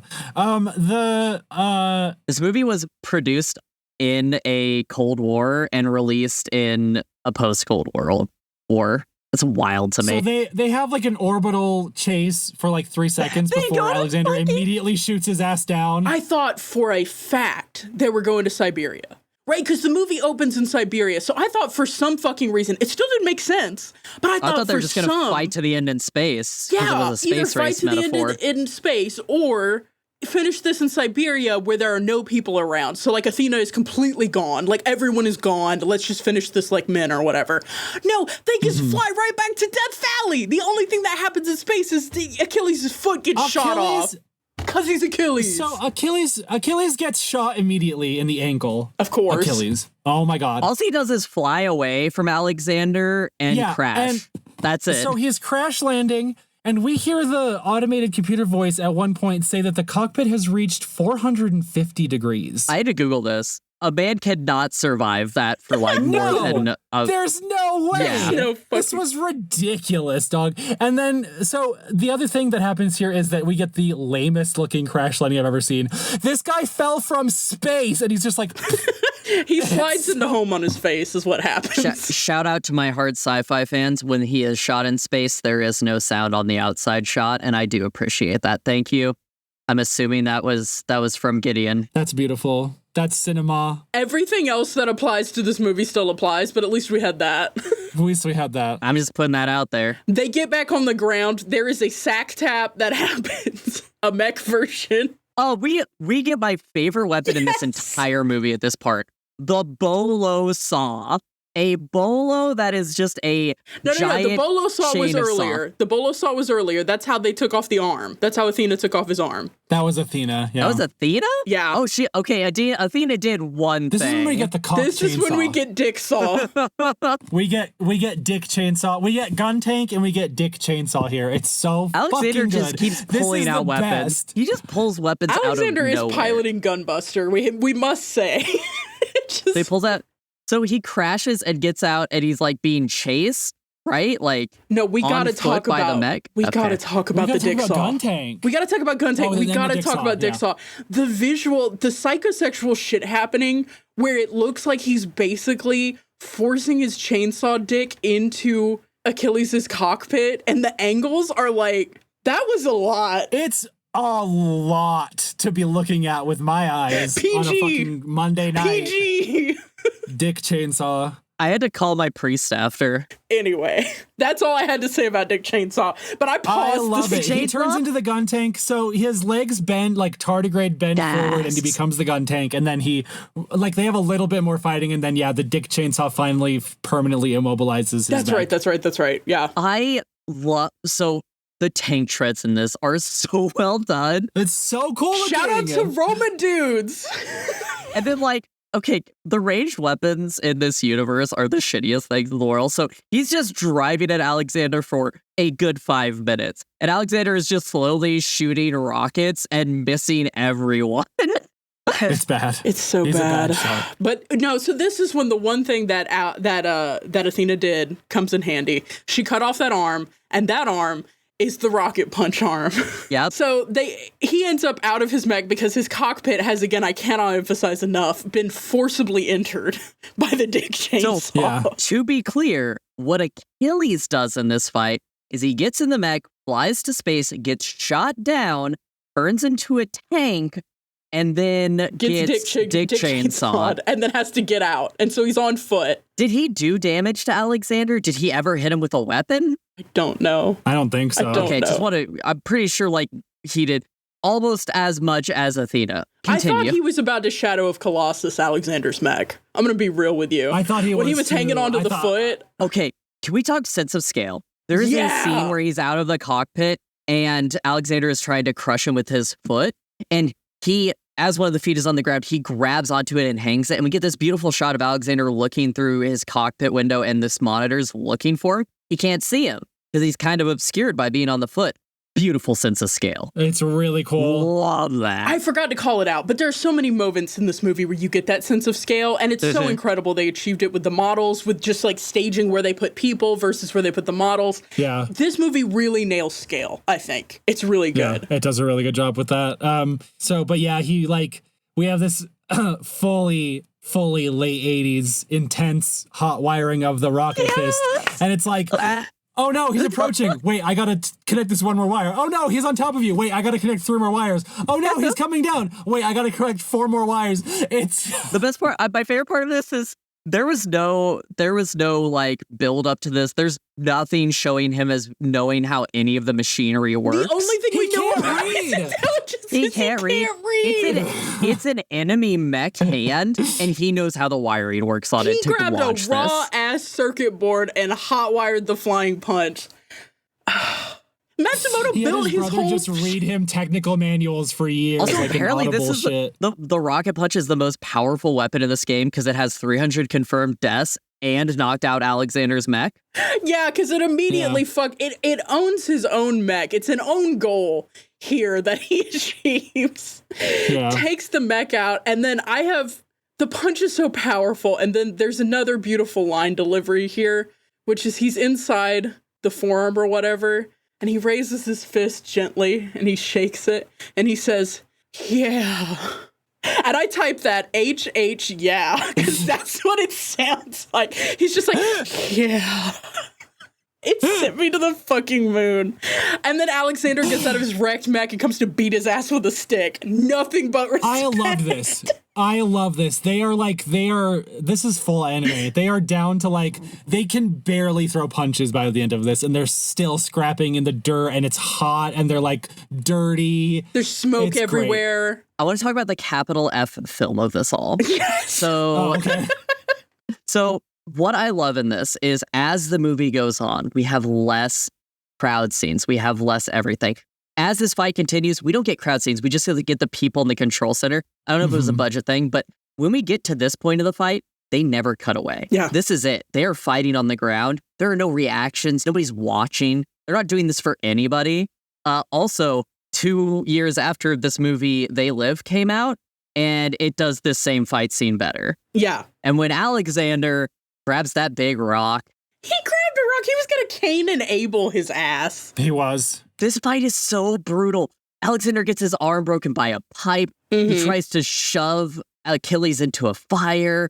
They're just brutalizing each other. And the whole time Achilles keeps going, we can live. We don't have to do this. We can live. And Alexander's like, no, we must fight to the death. There's no going back. And then finally, Achilles gets the ideological W and is able to convince Alexander that they can both live and they can both walk away. Was it 2001: A Space Odyssey where when one monkey beats the other one to death with a rock? I think so, yeah. Or is that a different movie? Yeah, so he picks up the rock and he's going to beat him to death because all human warfare and the escalation of weapons started with a rock. Yeah. And this is all us. This is the de-evolution. This whole thing is just slowly going back we got through all the way scale to space. Of war. Is that why the space scene is there? Just so that thematically they can say we come down from space back to rock. I'm pretty sure it's there for time. Yeah, that's it. And so he drops the rock. He doesn't beat the other monkey to death. And then what happens, guys? Fist bump, freeze frame. They literally end with the crash and burn Jock. Fist bump. I will say, thank Christ he didn't actually say crash and burn, but he offers the thumbs up. Crash and burn. And then, okay, never mind. I actually do really want Alexander's line read on Crash and Burn. I'm upset. Is he on Cameo? Right? Can you give us a clean read of that? Crash and burn. Oh, it's perfect. It's so good. I don't care what you put that in, but that needs to go in most of our marketing material. Thank you. It freezes on the fist, and then we just go straight to credits, and it's perfect. I was gobsmacked. I kept looking at the clock being like, there's 6 minutes left of this movie. Where are we going to go? When they were actually fighting in the robots. And then it was like, oh, the answer is nowhere. Got it. When I saw this movie was 80, but not 90 minutes long, I was like, if I look at the runtime, I'm going to be disappointed because it's going to end in a stupid spot. And it did not disappoint. I lost my... Okay, so I did not realize that Joe Haldeman was the author of Forever War, but I was thinking about Forever War as a concept. So at the end, I was losing my mind because I'm just this is making a statement about the idea of a forever war. Alexander can't conceive of a fight where he doesn't get a kill. The test tube babies have been raised to believe they are the next generation. They are the nukes of people. They have been raised so that a fight is never over until there is a victor. And at the end, when it's just two guys struggling in the dirt with a rock and a stick, the final ideological victory is convincing him that actually you don't have to do mutually assured destruction. You can stop. And it's so funny because it seems like the only reason this is possible is because Alexander's already lost. There's a moment where the refs, before he fucking wrecks their vehicle, or no, the commissioner says this. He's like, because he destroyed the ref's vehicle, that's a forfeit. So we get Alaska. We're good. And it's so funny, Brian, that you brought up Godzilla -1 because there's a line that Achilles says when the commissioner says this. He's like, no, it's not over for us. And I was thinking about the vastly superior movie Godzilla -1 when the protagonist, I forget his name now, but anyway, he's talking about Tachibana, the fighter jet mechanic, and he's like, the war isn't over for us. And I was like, damn, imagine if this movie was good. Imagine. But that's the thing. Achilles is like, yeah. Especially with the writer's history with Vietnam, it really is the war's not over for us. Mm-hmm. And both sides are just pushing. Yeah, you declared that war is done, but war still happens. Yeah, we're still soldiers. We're still fighting. It's still happening. And again, the only reason that this kind of win can happen, and it seems like Achilles can propose this to Alexander is because, again, USA won. Like, technically, it's like, oh, we won the Cold War. Like, we got out of it ahead. But that's the only way that we could then take this stance of this whole thing is foolish. We must stop fighting. We'll destroy each other. Because we got what we wanted out of it. Right? And it was like, it's so interesting to have that perspective. And what, again, I cannot state enough, is a movie where there's a dick chainsaw. Bruh. Speaking of a dick chainsaw, I believe we have another step here before we take another break. Isn't that correct? Oh, Alice, there's something we gotta do. Well, something we gotta do here. I think there's something very important we have to do. It was in the last tape of Dr. Masumoto. He said that, as Tex Conway would say, we gotta rate these goddamn mechs. So wait, in this video, Matsumoto quoted Tex Conway and did his accent. Wait, I gotta do this again. I was trying this too off the cuff. This is canon. No, that was it. That was the one reading. No, he's recording the video as he was getting killed, and as Tex Conway held the gun to his head, he said, "We gotta rate these goddamn mechs." And then he shook his hand. Oh, Alice, what did you think? Where are we at? So a phrase that I've heard that I really like is the promise of the premise. And the premise of Robot Jox is war is illegal. We have to fight with giant robots that also have rules around them. And something I really love in mech media is mechs as like a metaphor for a military industrial complex without a war to fight. So in a pre 9/11 or a post leaving Afghanistan era, we as a Western society have to consider what do we do with our military industrial complex because the weapons must flow, right? And I think the mechs in this and just what they represent is just like a beautiful example of, well, if we're just making mechs to fight each other with minimal outside damage and also we have rules, it's kind of like American football, right? Like, when they're like, oh, we're past the point where you can use long-range weapons. Now you have to use melee is like a plot point in this. And it's like, I just love that they have rules around them. So they have to design in these guidelines. It's like you're in a high school, robotics club and you have to design something to spec. I think the mechs are beautiful. I love the design. I love practical effects so fucking much. I love that the control wrists that he has on his gloves have those old VCR cable plugins on them. Like, that's important. I love just how they interface with it, that the cockpit has a fire extinguisher in it. Like, in what world are you going to be down in a mech and you're like, I got to put out this fire in this cockpit?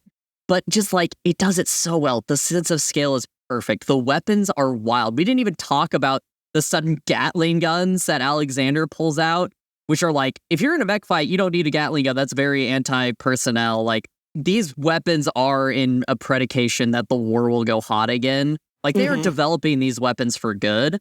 And I think this movie does really good with a good writer had great ideas.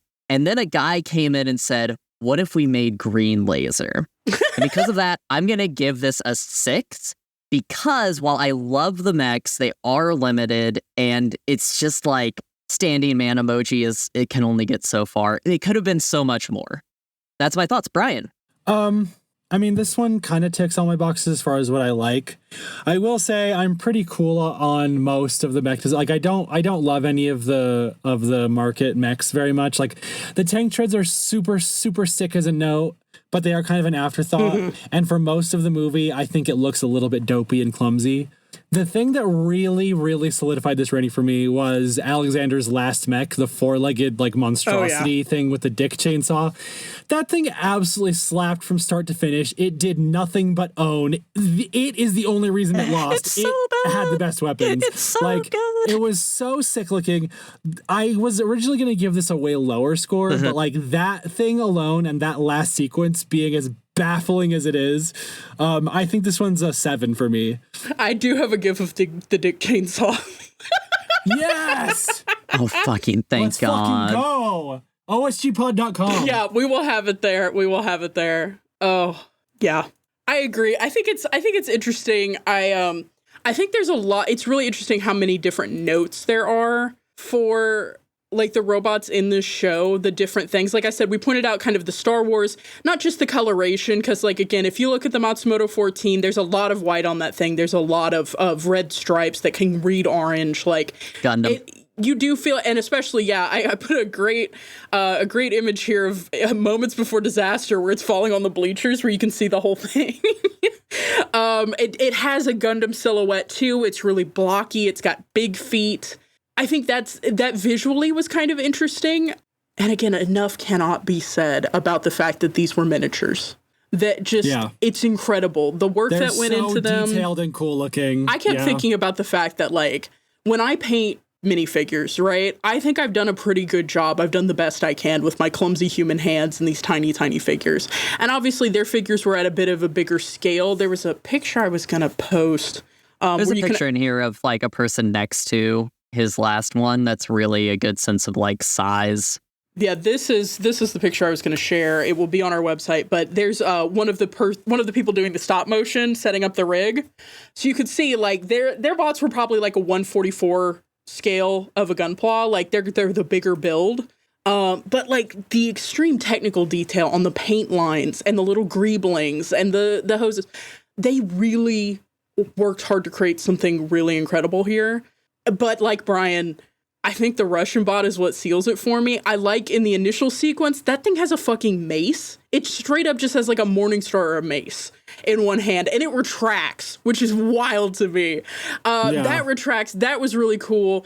And then the second iteration of the Russian robot with the punch honestly nerfs the score a little bit for me because I get what they were going for, but it looks so bad. The little hydraulic punching and the rocket fist punch just were not good. Yeah. They were not the killer shots that they were supposed to be, but the raw physical power of the dick chainsaw, the structure of the four-legged iteration of the robot at the end, even when they went to space, nothing could stop me from really enjoying that. And so I think I'm going to agree with Brian, and I'm going to give this a 7. Like, I have nothing but respect for mastery of the craft, and the motherfucking dick chainsaw made me pause the movie and just sit in silence for like a minute. Oh my God. And you really gave Gunbuster a 6 and this a 7. Okay. I'm sorry, Gunbuster. Maybe you should have had a chainsaw somewhere. Yeah, where the fuck is Gunbuster's dick chainsaw? We need the strap. That is literally the only weapon it didn't have. Yes.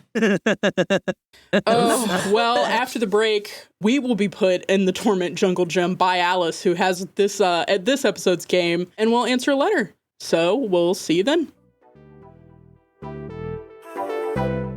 Hey guys, Alice here. So On the Shoulders of Giants is a brand new podcast. We're still getting ourselves started. So if you like what you're hearing and kind of want to hear more of it, maybe leave a 5-star review on your podcasting app of choice, especially if you're on Apple, because that would really help us out. And if you know anybody who might like mechs, point them in our direction. We'd love to hear from them and, maybe they'll like what we're giving out there.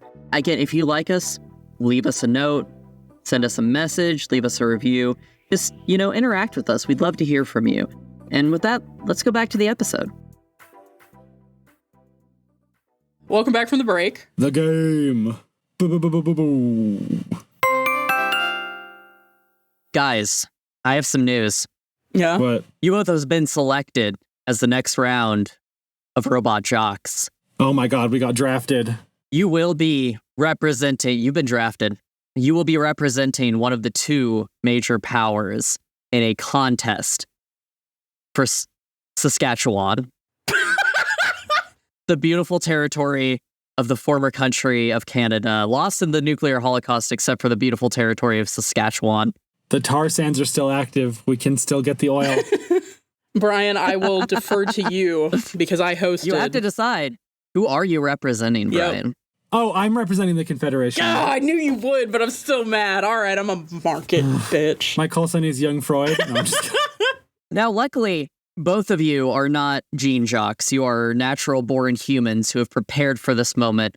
Oh, yeah, we just happened. Yeah, it's true. Can I make a bad joke? Uh-huh. Brian is a gene jock because Brian isn't white. I'm so mixed race.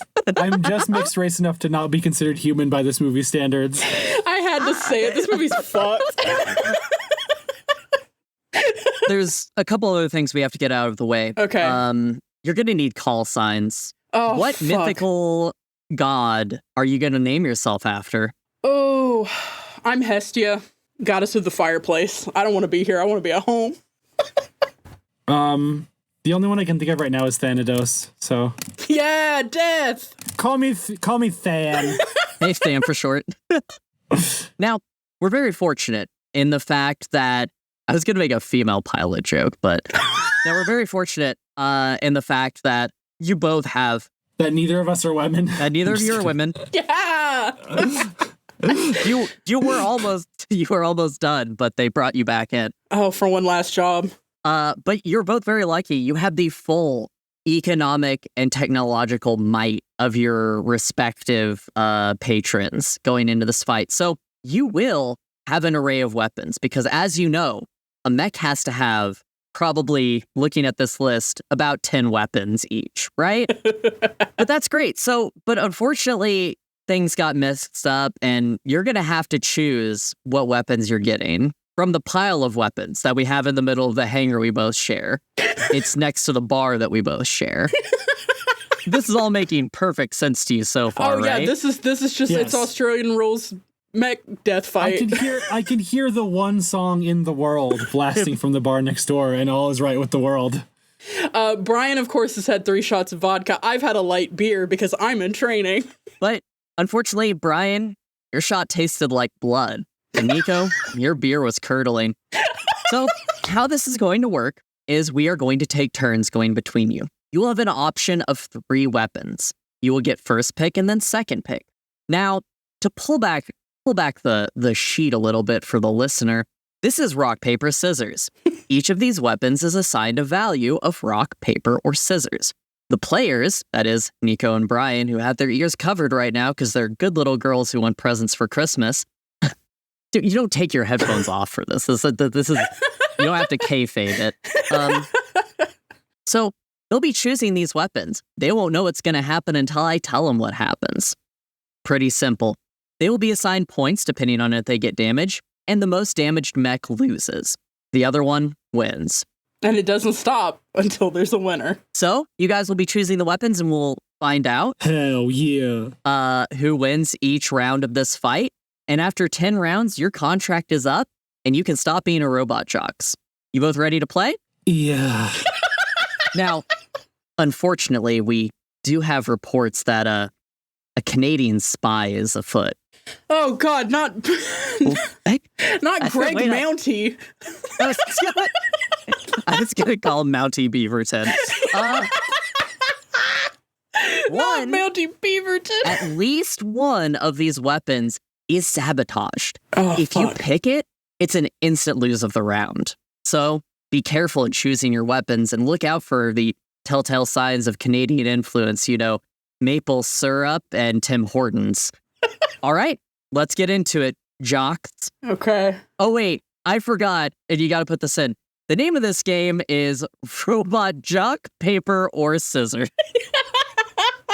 Also, shout outs and apologies. I know at least one of our listeners lives in rural Canada. So it was you. It was you. Are you saying Saskatchewan is rural? There's at least one town, and it's called Saskatoon, which is a great.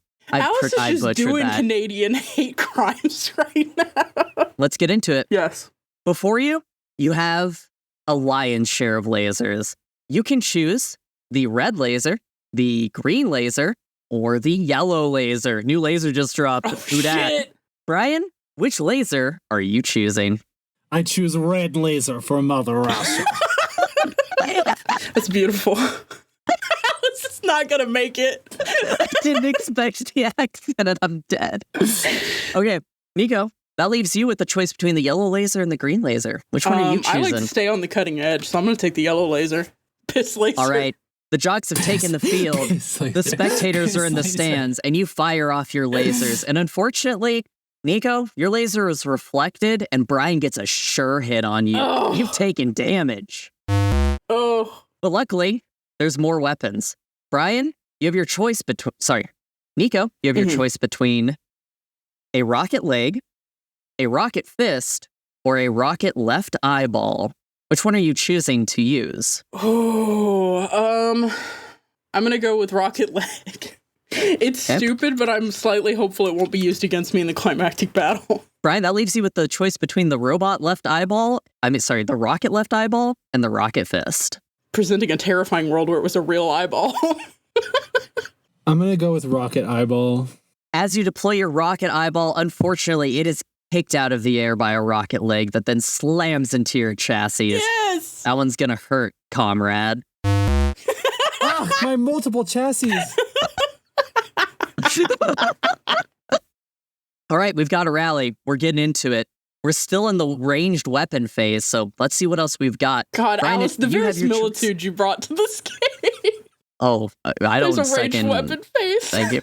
We're in the ranged weapon phase. No, I know what I'm doing here. Brian, you have a choice between your missiles, your RPG launchers, or your rocket launchers. Okay, I know the difference between an RPG and a missile. I don't know the difference between a missile and a rocket. Missile is guided, rocket is unguided. Oh, okay.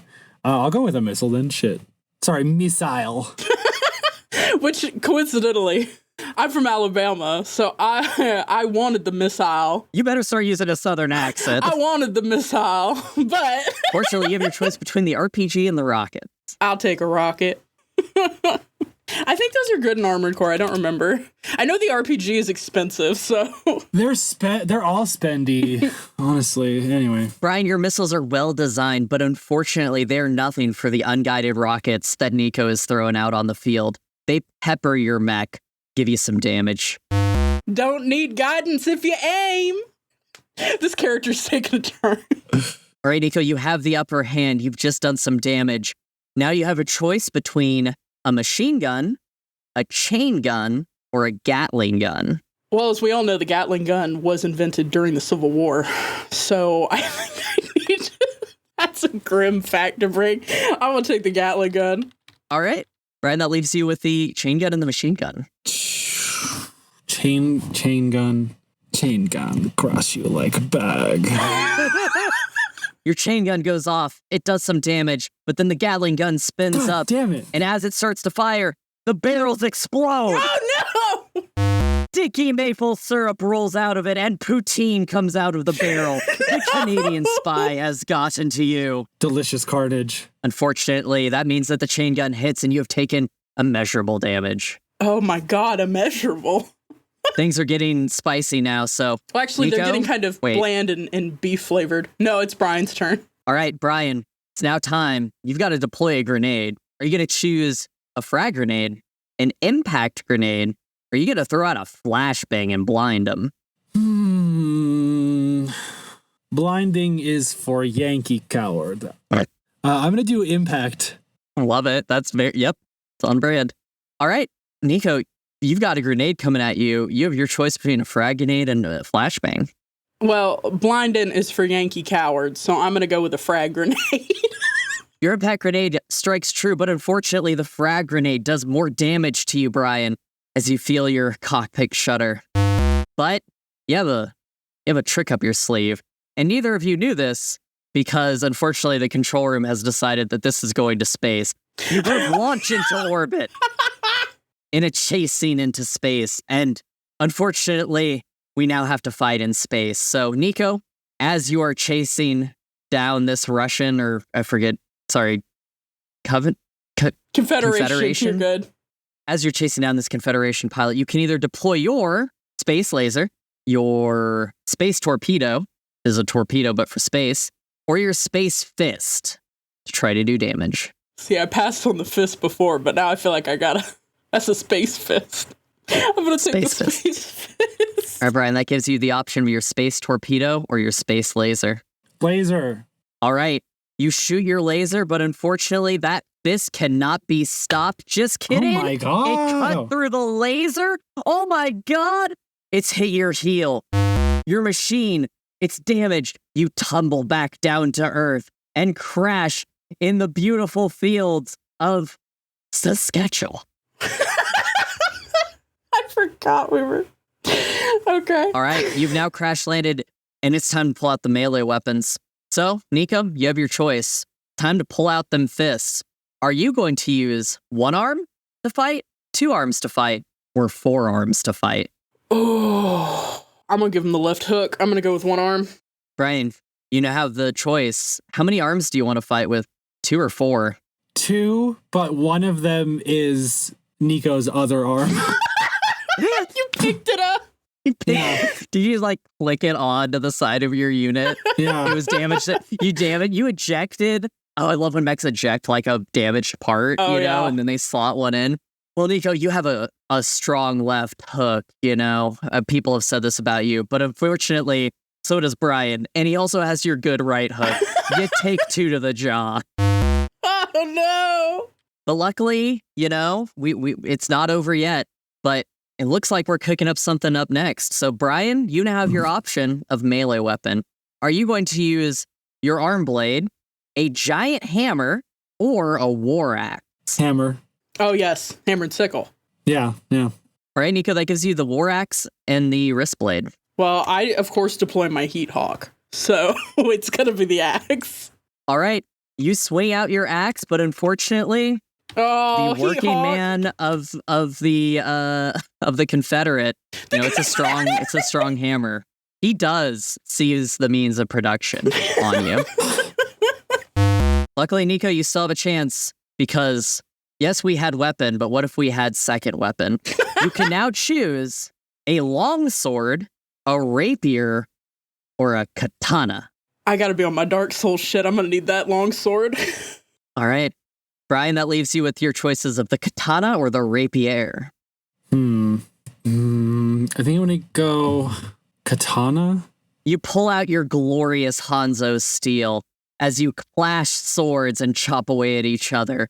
And unfortunately, it is Nico who lands the last blow, knocking your katana arm off. The one you stole from Nico. Hey, give me that back.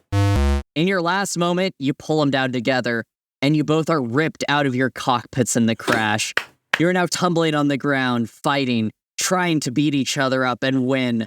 You have to grab weapons from around you now. You are without mech. So, what are you going to augment yourself with? We're naked. You're naked. On purpose. Wait, were you piloting naked? We didn't establish it. No, it was a Promare reference. Yeah. Oh, shit, you're right. No. So, Brian, you have your choice of weapon to beat Nico to death with. You can choose a metal pipe, a flaming torch, or a large rock. I'm going to choose metal pipe. All right, Nico, that gives you the option of the flaming torch and the large rock. Kane, bitch! I'm taking the rock. All right, so as you guys cross weapons, knocking each other off, Nico, your arm is broken, and Brian, it looks like you have the upper hand when suddenly a large rock domes you, knocks your ass to the ground. And with that, Nico, you have the choice, giving a coup de grace or letting Brian live. What do you do? We can live. We can walk away. Brian on the ground with a rock, just bleeding. We can walk away. I want to be clear at this point. You both have taken the exact same amount of damage. You do have the upper hand and the choice to end it now. What are you going to do? Brian, I have nothing but respect for your beverages. Wait, what was your call sign again? Thanatos. Wait, I'm trying to figure out how to do that in a southern accent. Do it. Yeah. Thanatos. Thanatos. I have nothing but respect for you. You and your Hanzo steel. I think I gotta offer the crash and burn. The final weapon I choose is my one arm, and it's with the crash and burn fist. Brian? I meet the crash and burn, but then I also hold your hand and put the handcuffs on. No! And with that, the game is a draw. But your 10 matches are over and your contract is over. So we're done with Robot Jox, paper, scissors. That's so funny. We tied. That's so homoerotic how we had the same amount of points at the end. I do want to be very clear. This wasn't a gimmick. You guys did actually have 5 and 5. I was so sure you were going to be like the Canadians sabotage the Rock or something. I was prepared to... It's sticky! I want to be clear. There was only one, and it was the Gatling gun. So good job, Nico. You found my one daily double that I put on the board. I immediately was like, give me that. You were like, clown. Well, guys, that was beautiful, but do you hear that? Oh, shit, it's a flash transmission. Yeah, I was going to say, somebody is video calling us. Do they have their hand up to the camera? They do have. They really need to stop calling. She does not have her hand over the camera. She looks kind of nice, maybe a little overworked, and she's holding a jacket and looking a little miffed about it. Dear OSG, she says, I'm an overworked homemaker in one of the pollution-plagued cities of our beloved market. With 5 kids and a 6th on the way, it's sometimes hard for me to come up with exciting and nutritious meals every night of the week. Not to mention that my husband just told me his brother, the famous Robot Jox, is coming to visit now that he's chosen to retire in disgrace. I've secured a single hot dog for the occasion. Don't ask me how. I'll dream of the faces left lifeless in the deli for the rest of my life. Jesus Christ. My question is, how should I prepare it to really impress our hometown hero while also feeding 8 people? What's your favorite single hot dog recipe? Yours, Kate in the kitchen. That's right. I had a name. Well, Kate, thank you so much for writing in. I know it can be hard there in the pollution-riddled cities, looking at the pregnancy ads and other things that happened in this movie. But I think when approaching cooking a single hot dog, you have to remember what most complements the processed meat shoved into a tube flavor that we all know and love. So what you need to do is cut a slice down the middle and shove some cheese into it. I assume cheese exists, still. And throw that bitch in the microwave for about 30 seconds to where it gets like really greasy.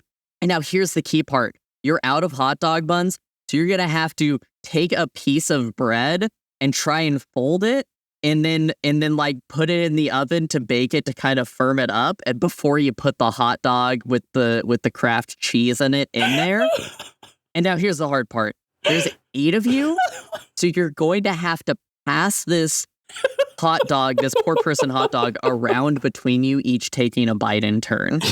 I do find if you use ketchup to draw lines on it where each 8th mark is, it means people all take the same size bite. So that's my recommended recipe. You did have to read like 15 paragraphs about my life and raising kids before you got to this recipe, which said 3 ingredients, cook time 15 minutes. But I think it was worth it. Brian, what recipe do you recommend for hot dog? Well, see, you take a hot dog, you stuff it with some jack cheese, you roll it in a pizza.